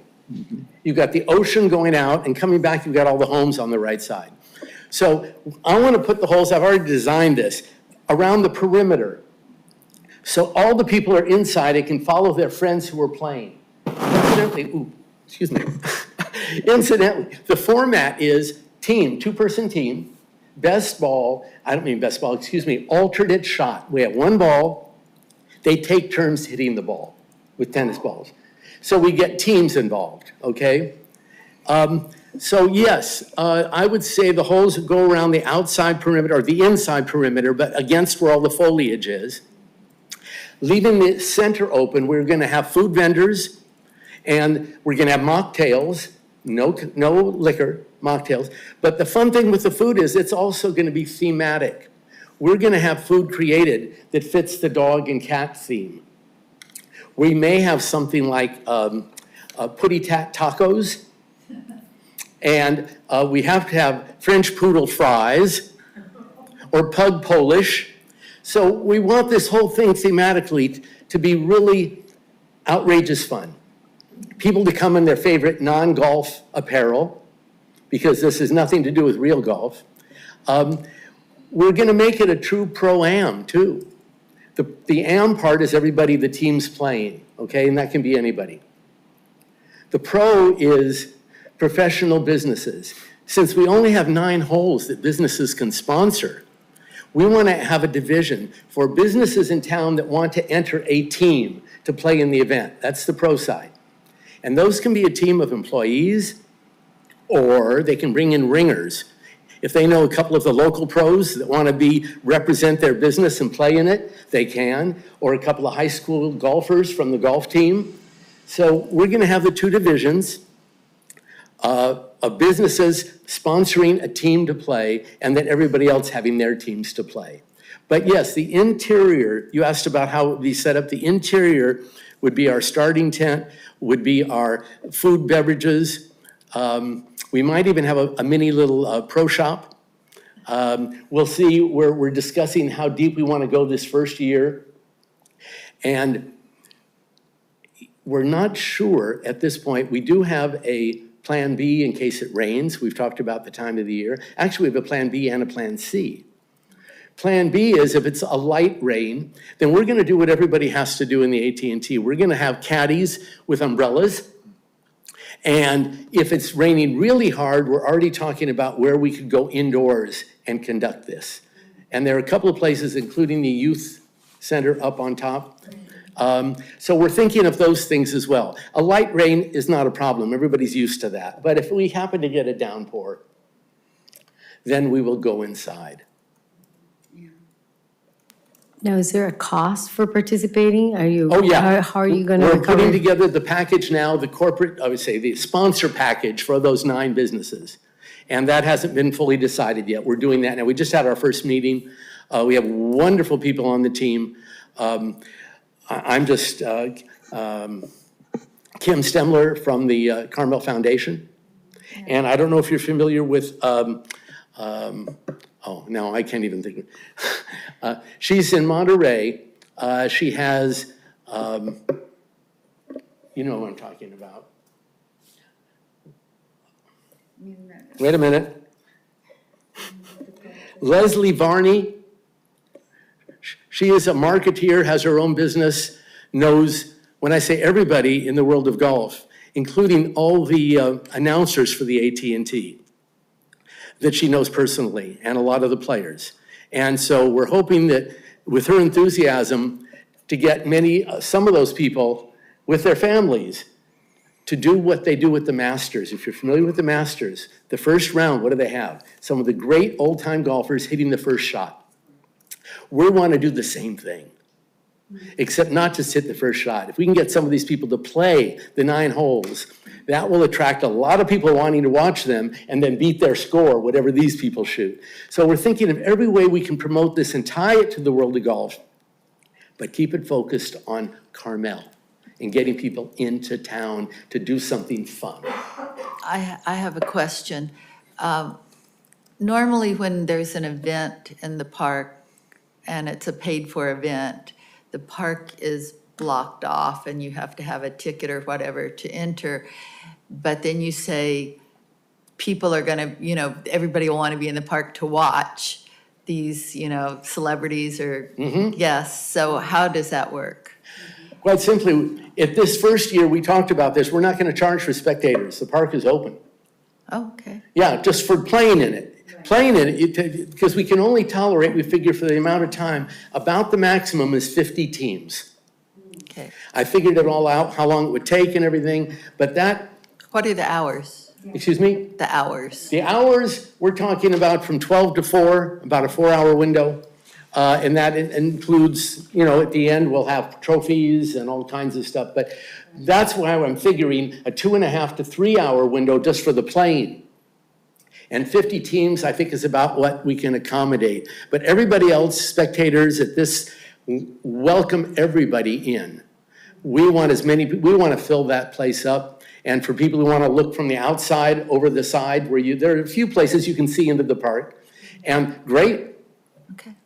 That I want to make it open to everybody, that we have such enthusiasm. Everybody goes, oh my God, you got to do this again next year. And more people want to be a part of it. So yes, that's how we do it. It's open. Okay, and the spectators can buy food and mocktails and have a good Absolutely. time. And Right. Absolutely. And we're going to make it, if people don't show up for their starting time, we're going to have a waiting list of people who want to play. Assuming we're sold out, they say, okay, we just had a cancellation. You want to play? You're in.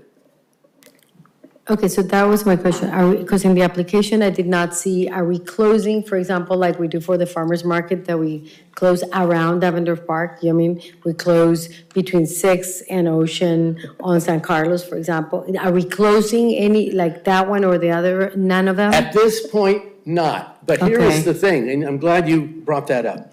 Depending on the enthusiasm we get early on, if we see that this thing, we're going to have more people than the park can handle, we may want to close off maybe 6th Avenue, because that's where we'd put the food vendors and other things, not in the middle of the park, because we want all the people there. That is a consideration that I think we'll know way beforehand, that we're getting that kind of publicity out there. Steve Snyder is a personal friend. I do a column for Carmel Magazine, a dog column. And Steve, Dog Tales, if you ever look at dog. Yeah, you didn't recognize me because it's the back of my head. Back of my head, and my little girl Winifred is over my shoulder. Yes, no, I've been doing that for 7 years. I was in the golf business for 50 years as a golf writer. And I was very fortunate. I wrote a series of golf humor books that became international bestsellers. So I was able to do that, play the courses, and I caddied when it was the Crosby when I moved here in 69, 70, and 71. So I know both sides of it. But I finally gave up golf 3 years ago, actually, no, it's about 5 years ago, when I met Winifred. She picked me out of a SPCA event and gave me that look that just stopped me, So I've given up the golf seriously, but now it's all about the animals. Okay, so let me ask you a question from our application, because the application seems to be missing some information or a lot of detail because you're still in the creation mode. So my question from a process standpoint, and I'm looking at Leslie more going forward? Since this is February 10th, right? Is it for February 10th, right? The event, right? Is what? Is going to happen on February February 10th, correct? That's a Tuesday. Okay, so are you ready, you think, to present for a council evaluation of approval in the next coming session? Because my concern right now is your application seems to be missing some details that you're thinking of or you're deciding upon. When do you think you'll have a more decisive approach to how you're going to do it? Can I interrupt? Yes. As I said in the staff report, this event does not need to go before the council. The criteria for the council are is if they're going to set up large-scale tents or if they're having alcohol, and they are doing neither of these. So this was just brought forth to you. This is something that we can handle in-house, staff-wise, and that it was just so you would know what is happening. Perfect, okay, because I thought there was still information needed, but I see it developing, so I'm good with that.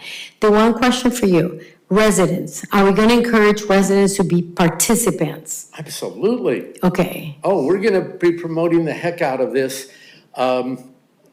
3 months ahead, as you know, Carmel Magazine comes out every 3 months. Well, for the December issue, which comes out, it'll go to February, we're getting a full page in there. We're going to be promoting it all over the place locally, as well as for people coming into town because of the national media that I don't have those connections anymore, but Leslie Varney does. okay, And so I am very impressed with all the people that are on board with this now and how they want to really expand this and build it into something where it's not this year, but next year we have other events around this.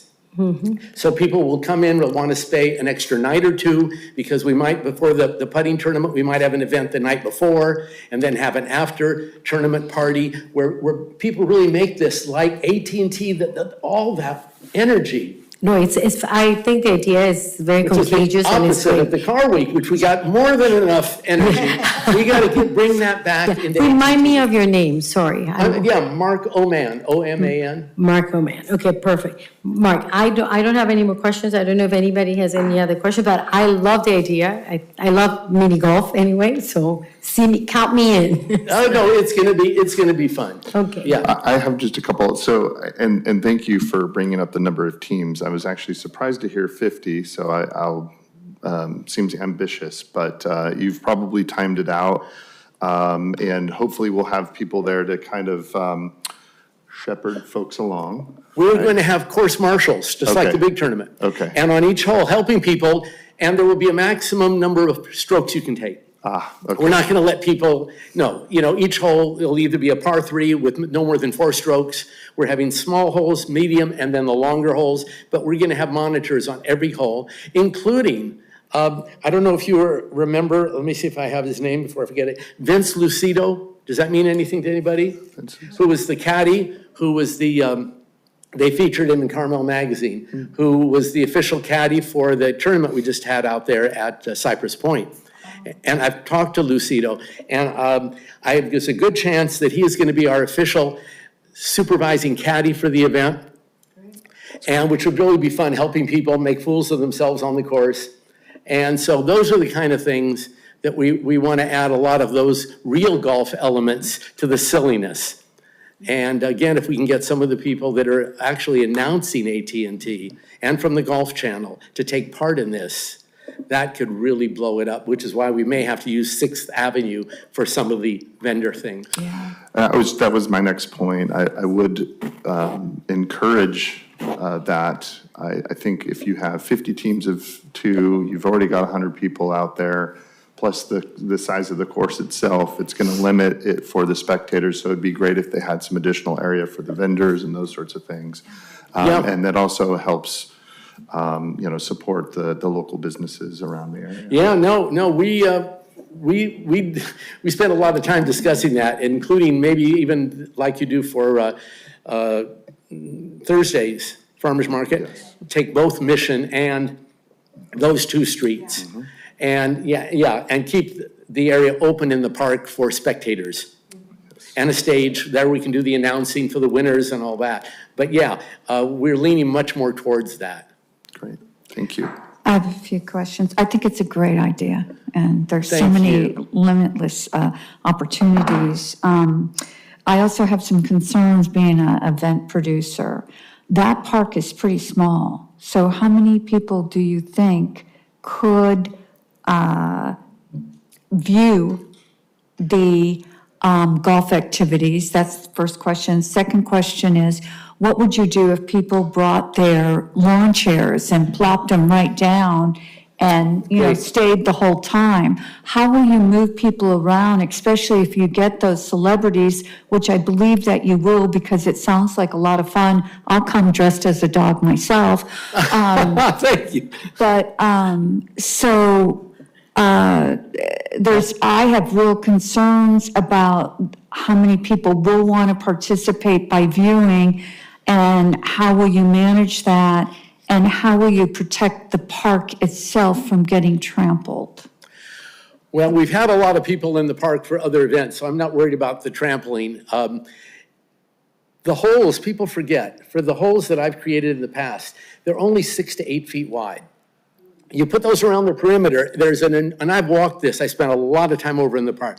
There's an enormous amount of space in the middle. But you're right about no lawn chairs. This isn't, no, we're not having people camping out, and we can put that out there way ahead of time so people aren't even thinking about bringing that kind of thing.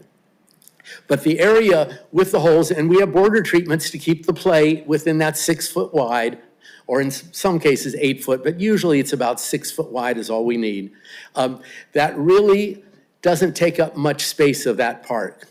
The open areas, and we're going around we are going, there's a lot of room. However, how many people still in the center? I think with the players, the teams, we could still have several hundreds of people in the middle. But if it's going to be more than that, then we'll have to judge. If it gets too crowded in there, we might have to have people, when we get to the point of no more people coming in till people go out. And we're judging with Yes. the police department to say, okay, we can't have any more in. You can look from the street side over, and then as a few people leave, more people can come in. But that is something, Traffic control, yes. that within the should be park. a wonderful problem. I hope You're gonna have we it. have that kind of thing, but we have to be prepared for it. Yeah, and I strongly recommend that the city approves that you use 6th Street, Mission, and perhaps 6th, both, and that you had the food and the drinks there, and maybe even have picnic tables or such, if it's a nice time, so that people can relax, and give them an opportunity to go away and then come back, because I think people will want to just stay, and who's the next celebrity, or who's the next group, and Well, you to follow their friends who are playing, yes. Yeah. Yeah. So Leslie, if closing Mission, that piece of Mission, okay, between, and 6, if that were to be with their application, does that need any different kind of approval, or can we continue to manage it like we're doing right now? We can continue to manage it. It does not need to go before council to close Perfect. the streets. And then I just want to say that in the staff report, I said that they may do Mission between Ocean and 6th. And we try and do that block first so that we don't disturb MST and the bus stop. Oh, So yeah. if they needed it, it would be that section first, which I'm sure this year or next year for the first annual one, that would be it. If it became a thing where it grew, then we would talk about 6th Street, and then we just have to get in touch with MST. Yeah, thank you. is the Yeah. chamber doing shuttle to AT&T from the Carmel Plaza? Yes, we are. That starts on Thursday. Yeah, Thursday, Friday, Saturday, Sunday. And the reason people say, why aren't you doing this Wednesday? Why Tuesday? 2 good reasons. One, to get some of these people that are actually involved with AT&T, I didn't want to wait till Wednesday. They could be getting more seriously prepared for the tournament starting Thursday. Tuesday, they'll be here in town with their families. They might be more open to doing something fun rather than just the day before the actual event, knowing the golf business as I do and the practice and all this stuff. So that was one. The second is, if we had weather that was going to be really bad on Tuesday, but it looked like it was going to be very nice on Wednesday, which we often do overnight, we could, if we had to, switch to Wednesday to make it work. So it's a slop over, but mainly because to get more people involved, I think on Tuesday, than we might be able to do on Wednesday. Perfect. That sounds great. Any more comments? 'Cause we I to have give them- just Go a ahead. couple. I think brilliant idea. Thank you. We need fun. And yeah, since the celebrities left, the whole thing is, yeah, nobody's excited about it. And I think this will bring some excitement. My only concern when I read the whole thing, it says, putts for paws.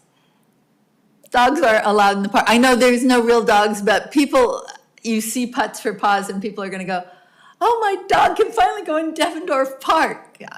I know they can't, but No, we'll it just, promote there's a heavily that no trigger. dogs, right? Yeah.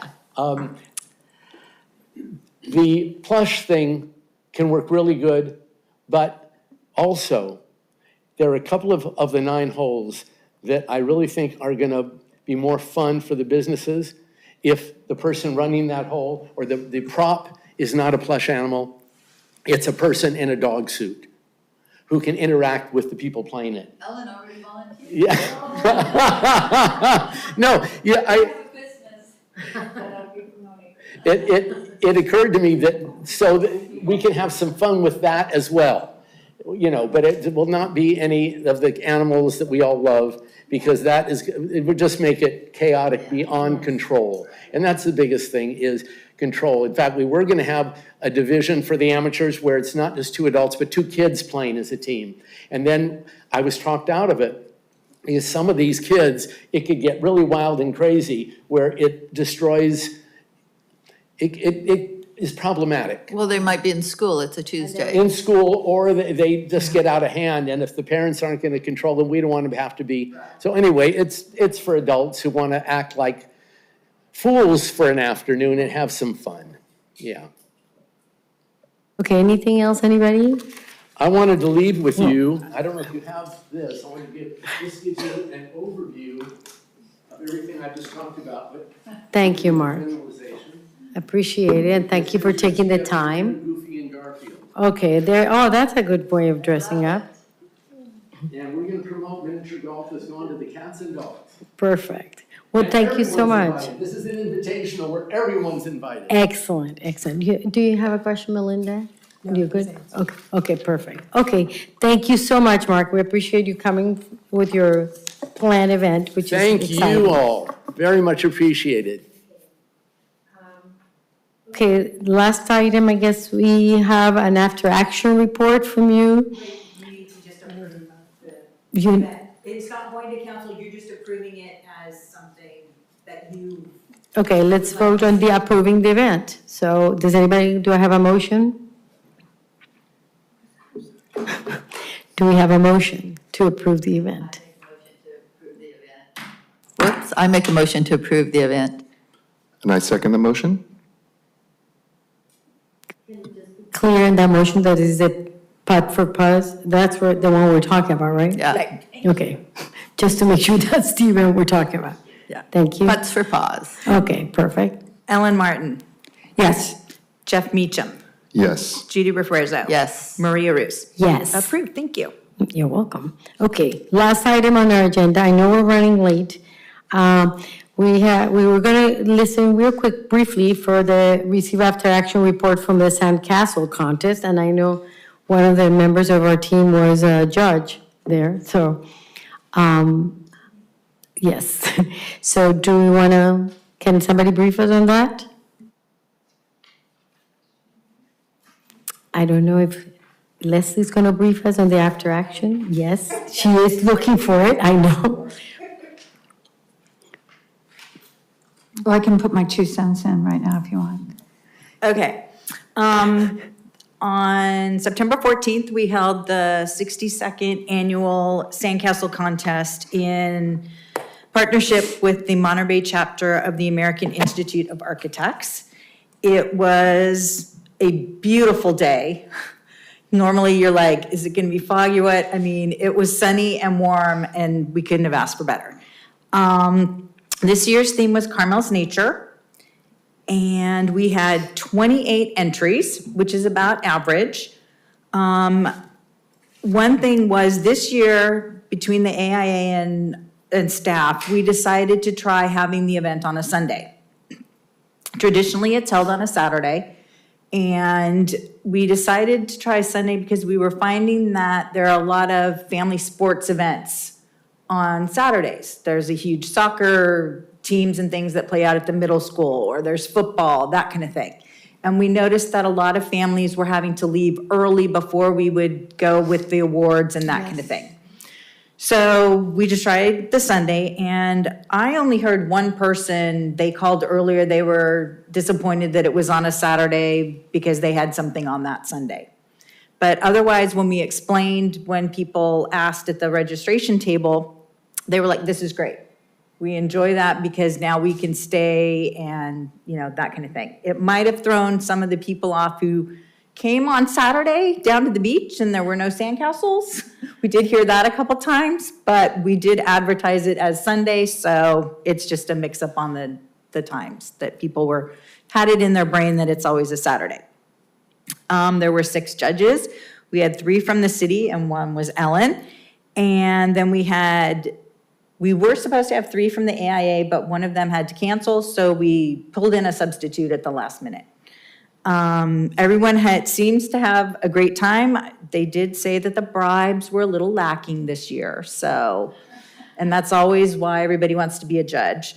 So we'll promote that a little more next year. And so it was a great event. And then we had Community Day that following Thursday. And this year, we held it in conjunction with Third Thursday, which runs from 4 to 7, and that's an extension of our farmers market. And that came about from the feedback survey from last year's Community Day. People were like, well, why don't we do it with a Third Thursday? There's already music and food and that kind of thing. So we gave it a try, and there was some mixed comments on the feedback results. A lot of people stated that the participants who came out to Third Thursday, they tended to sit and listen to the band and not circle back. And we were in the back corner, but if you put the community booths closer and towards the center of the park, then they're too close to the band, and it was too loud and you couldn't hear the people you were talking to. So we are going to work on that. But then some people wondered if we could have more farmers market booths out on the street and market that way. And that is something we would have to work with on the market side, because their vendors may not be able to stay that long because it is a long day for them then.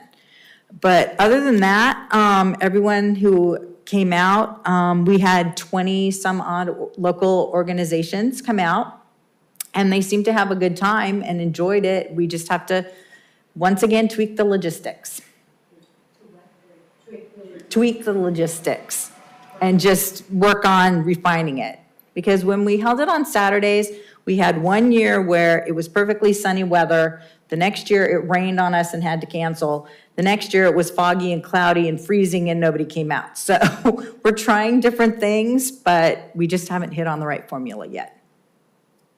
Great. No, I think it's awesome. Ellen, I know you were a judge. You want to share something? I was a judge at the Sandcastle, and I think it went really well. It was just so great to see like families where we met a gentleman who was a grandfather, and his children used to do it, and now his grandchildren were coming into town for the weekend. It was so great to see the Carmel High School students out there. What was it, Leslie, the Sphinx? Oh, yes. Yeah, so that was 2 gals from the high school who had done art camp a couple times with me in the summer in the past, and they were just my little heroes because she was buried for like 2 hours or something, and she stayed until it was judged. So there was some really great sandcastles. I think that the people involved were what really touched my heart. and seeing that families were down at the beach, and then all of a sudden they decided to build a sandcastle. And, that's what it's all about. So it was a good turnout for first time on Sunday. I think that was really smart of the team to put it on a Sunday, because it is very hard to get kids together now. Even, they do all kinds of sports on Sundays now. So that was good. And the trophies were really sweet, and the kids that made the small ones for the youth were really fun. So it was well organized with Leslie and the Public Works putting everything up. And I think that people had a really great time. It is such a wonderful tradition for Carmel-by-the-Sea. So I want to thank Leslie for everything that she did to make it such a success. Community Day, I did not go to, I'm sorry. I did not participate as First Night Monterey. I've done that in the past. And I was just kind of worried that having it in the evening, that you wouldn't have more families coming for the Community Day. So I can't speak to that itself, but Sandcastle, like the upcoming pumpkin roll, is just such a great tradition for Carmel-by-the-Sea. Any comments, anybody? Nope. I was there. They did a good job.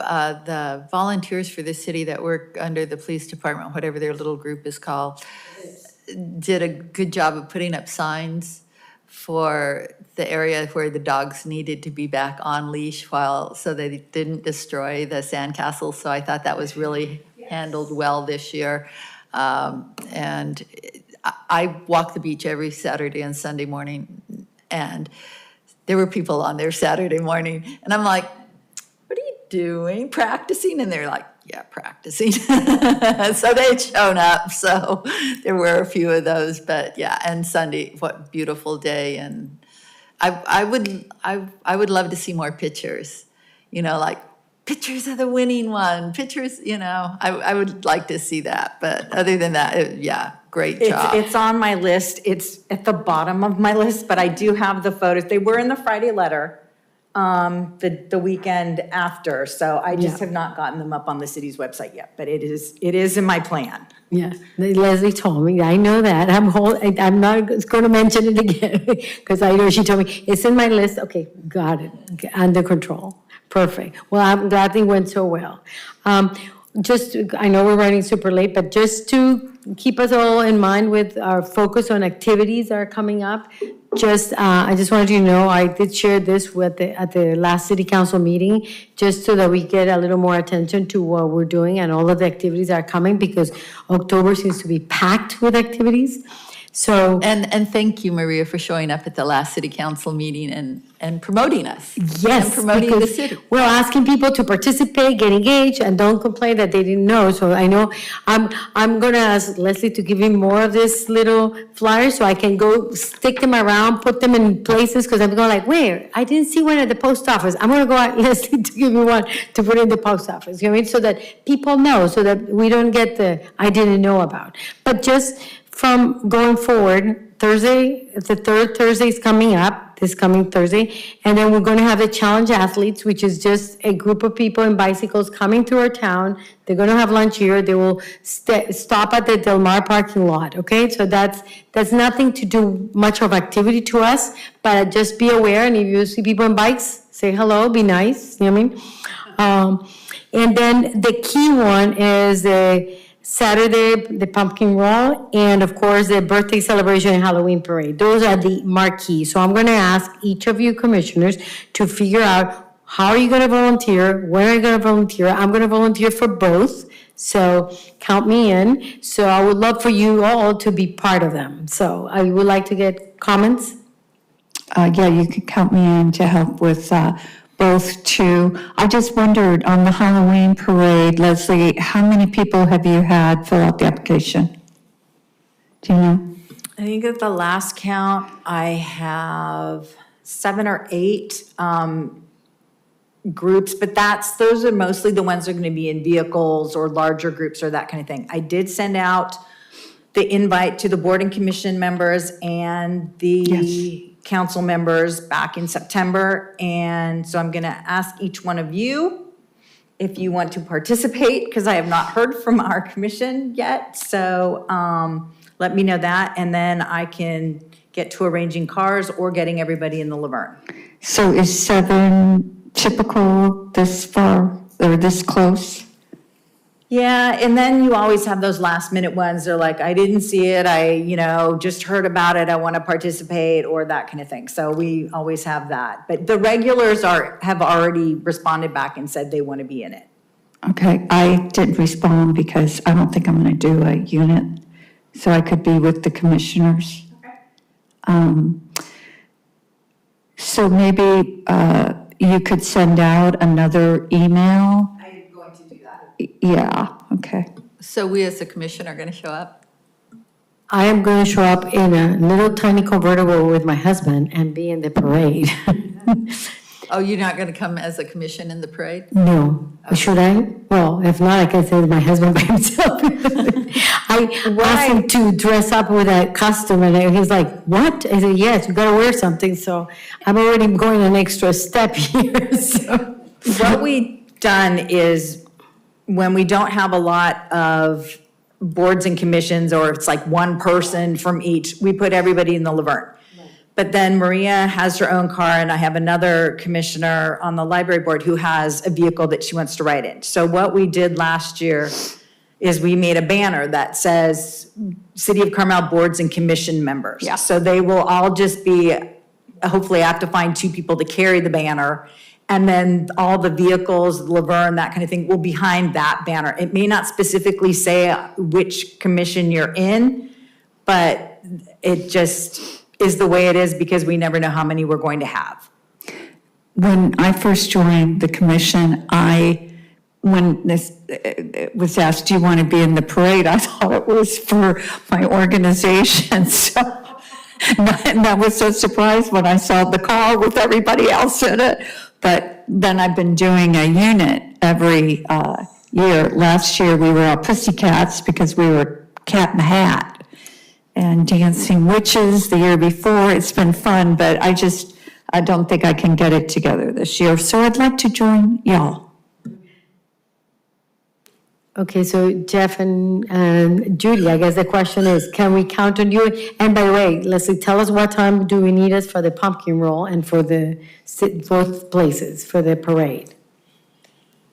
The parade staging starts at 4.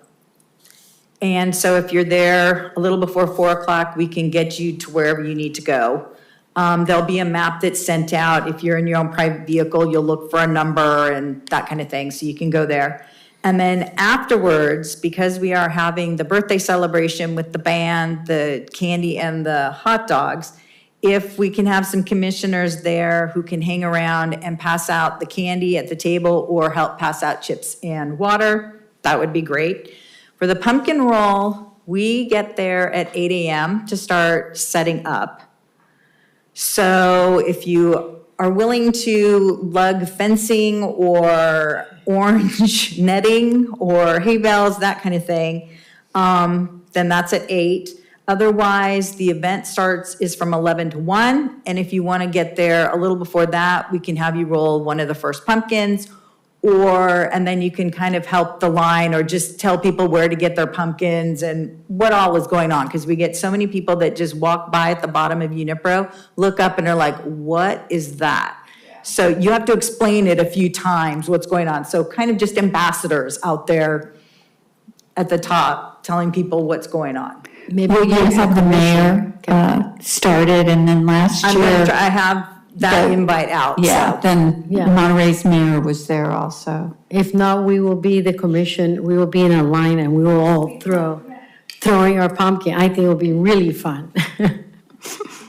I would love to participate in the pumpkin roll. I'll see if I can fit it into the action-packed calendar. The 31st for the parade, yes, I will be there. I just want to clarify, you said 4. That's not 4 a.m., is it?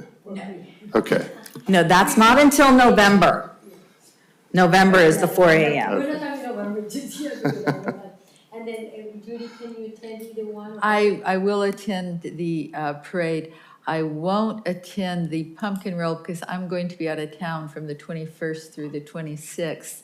Okay. And were we having a meeting on next week? I have it written down, because we added some extra meetings, remember? Yes. And I have that down, and I won't be here because I'm going to be out of No, town. we have, our next meeting is actually in November, but it's November 18th, because we couldn't do it on Veterans Day. So we move it to November 18th. And actually, maybe if you're okay, maybe we move it to November 10th, which is the day before Veterans Day, if that's better. Well, Mondays don't work for me. at Mondays don't all, work, ever. okay. So let's leave it November 18th unless we think we can discuss that and see if we want to do it November 12th after Veterans Day. Can we do it on Wednesdays, Leslie, our meeting? I'd have to look at the calendar to see if the room is available, but didn't we pick, it's the 18th that we decided on when you guys did the calendar, right? Yes. I was Yeah. not here for that meeting, so. Yeah, but that's because November 11th is on Veterans Day. it's and the we said holiday. Veterans Day we couldn't do because of being a holiday. Right. So maybe we said, can you do like a poll to see if we can do it that week instead of waiting another week? Because that's like. I can't quite do the far. 12th either. You can do the 12th. I like Tuesdays are my days for you guys. Okay, so let's leave it, well, we can send a poll and see if there's any, let's leave it the 18th then, for now, if that works then. I don't think there's going to be a whole lot on the agenda other than the after-action reports and this, because I haven't received anything else, like new events, because we're at the end of the year. Okay, the only thing then, Leslie, if there's anything that we could help you or you need help with for the 3 events in November, because we will not have a meeting before them, then, because you have November 7th, of course, Carmel High School. Right, I'll shoe send out parade. an email. Yes, send us a note on all those and see if you need volunteers for Veterans Day or Carmel, any of those. Does that make sense? Yes. And even announcing the home crafter, even though we will be here for the meeting before that one, but it will be good. That's the only reason why I didn't want to wait until the 18th, but. Okay? Okay, perfect. Well, thank you so much. Does anything else, anybody? We're good? Okay, so let's close our meeting. Meeting adjourned. At what time, Leslie? 11:41. Perfect. Thank you so much and sorry for running so long. Well, there is no running long. I mean, there is no set time for an agenda. True.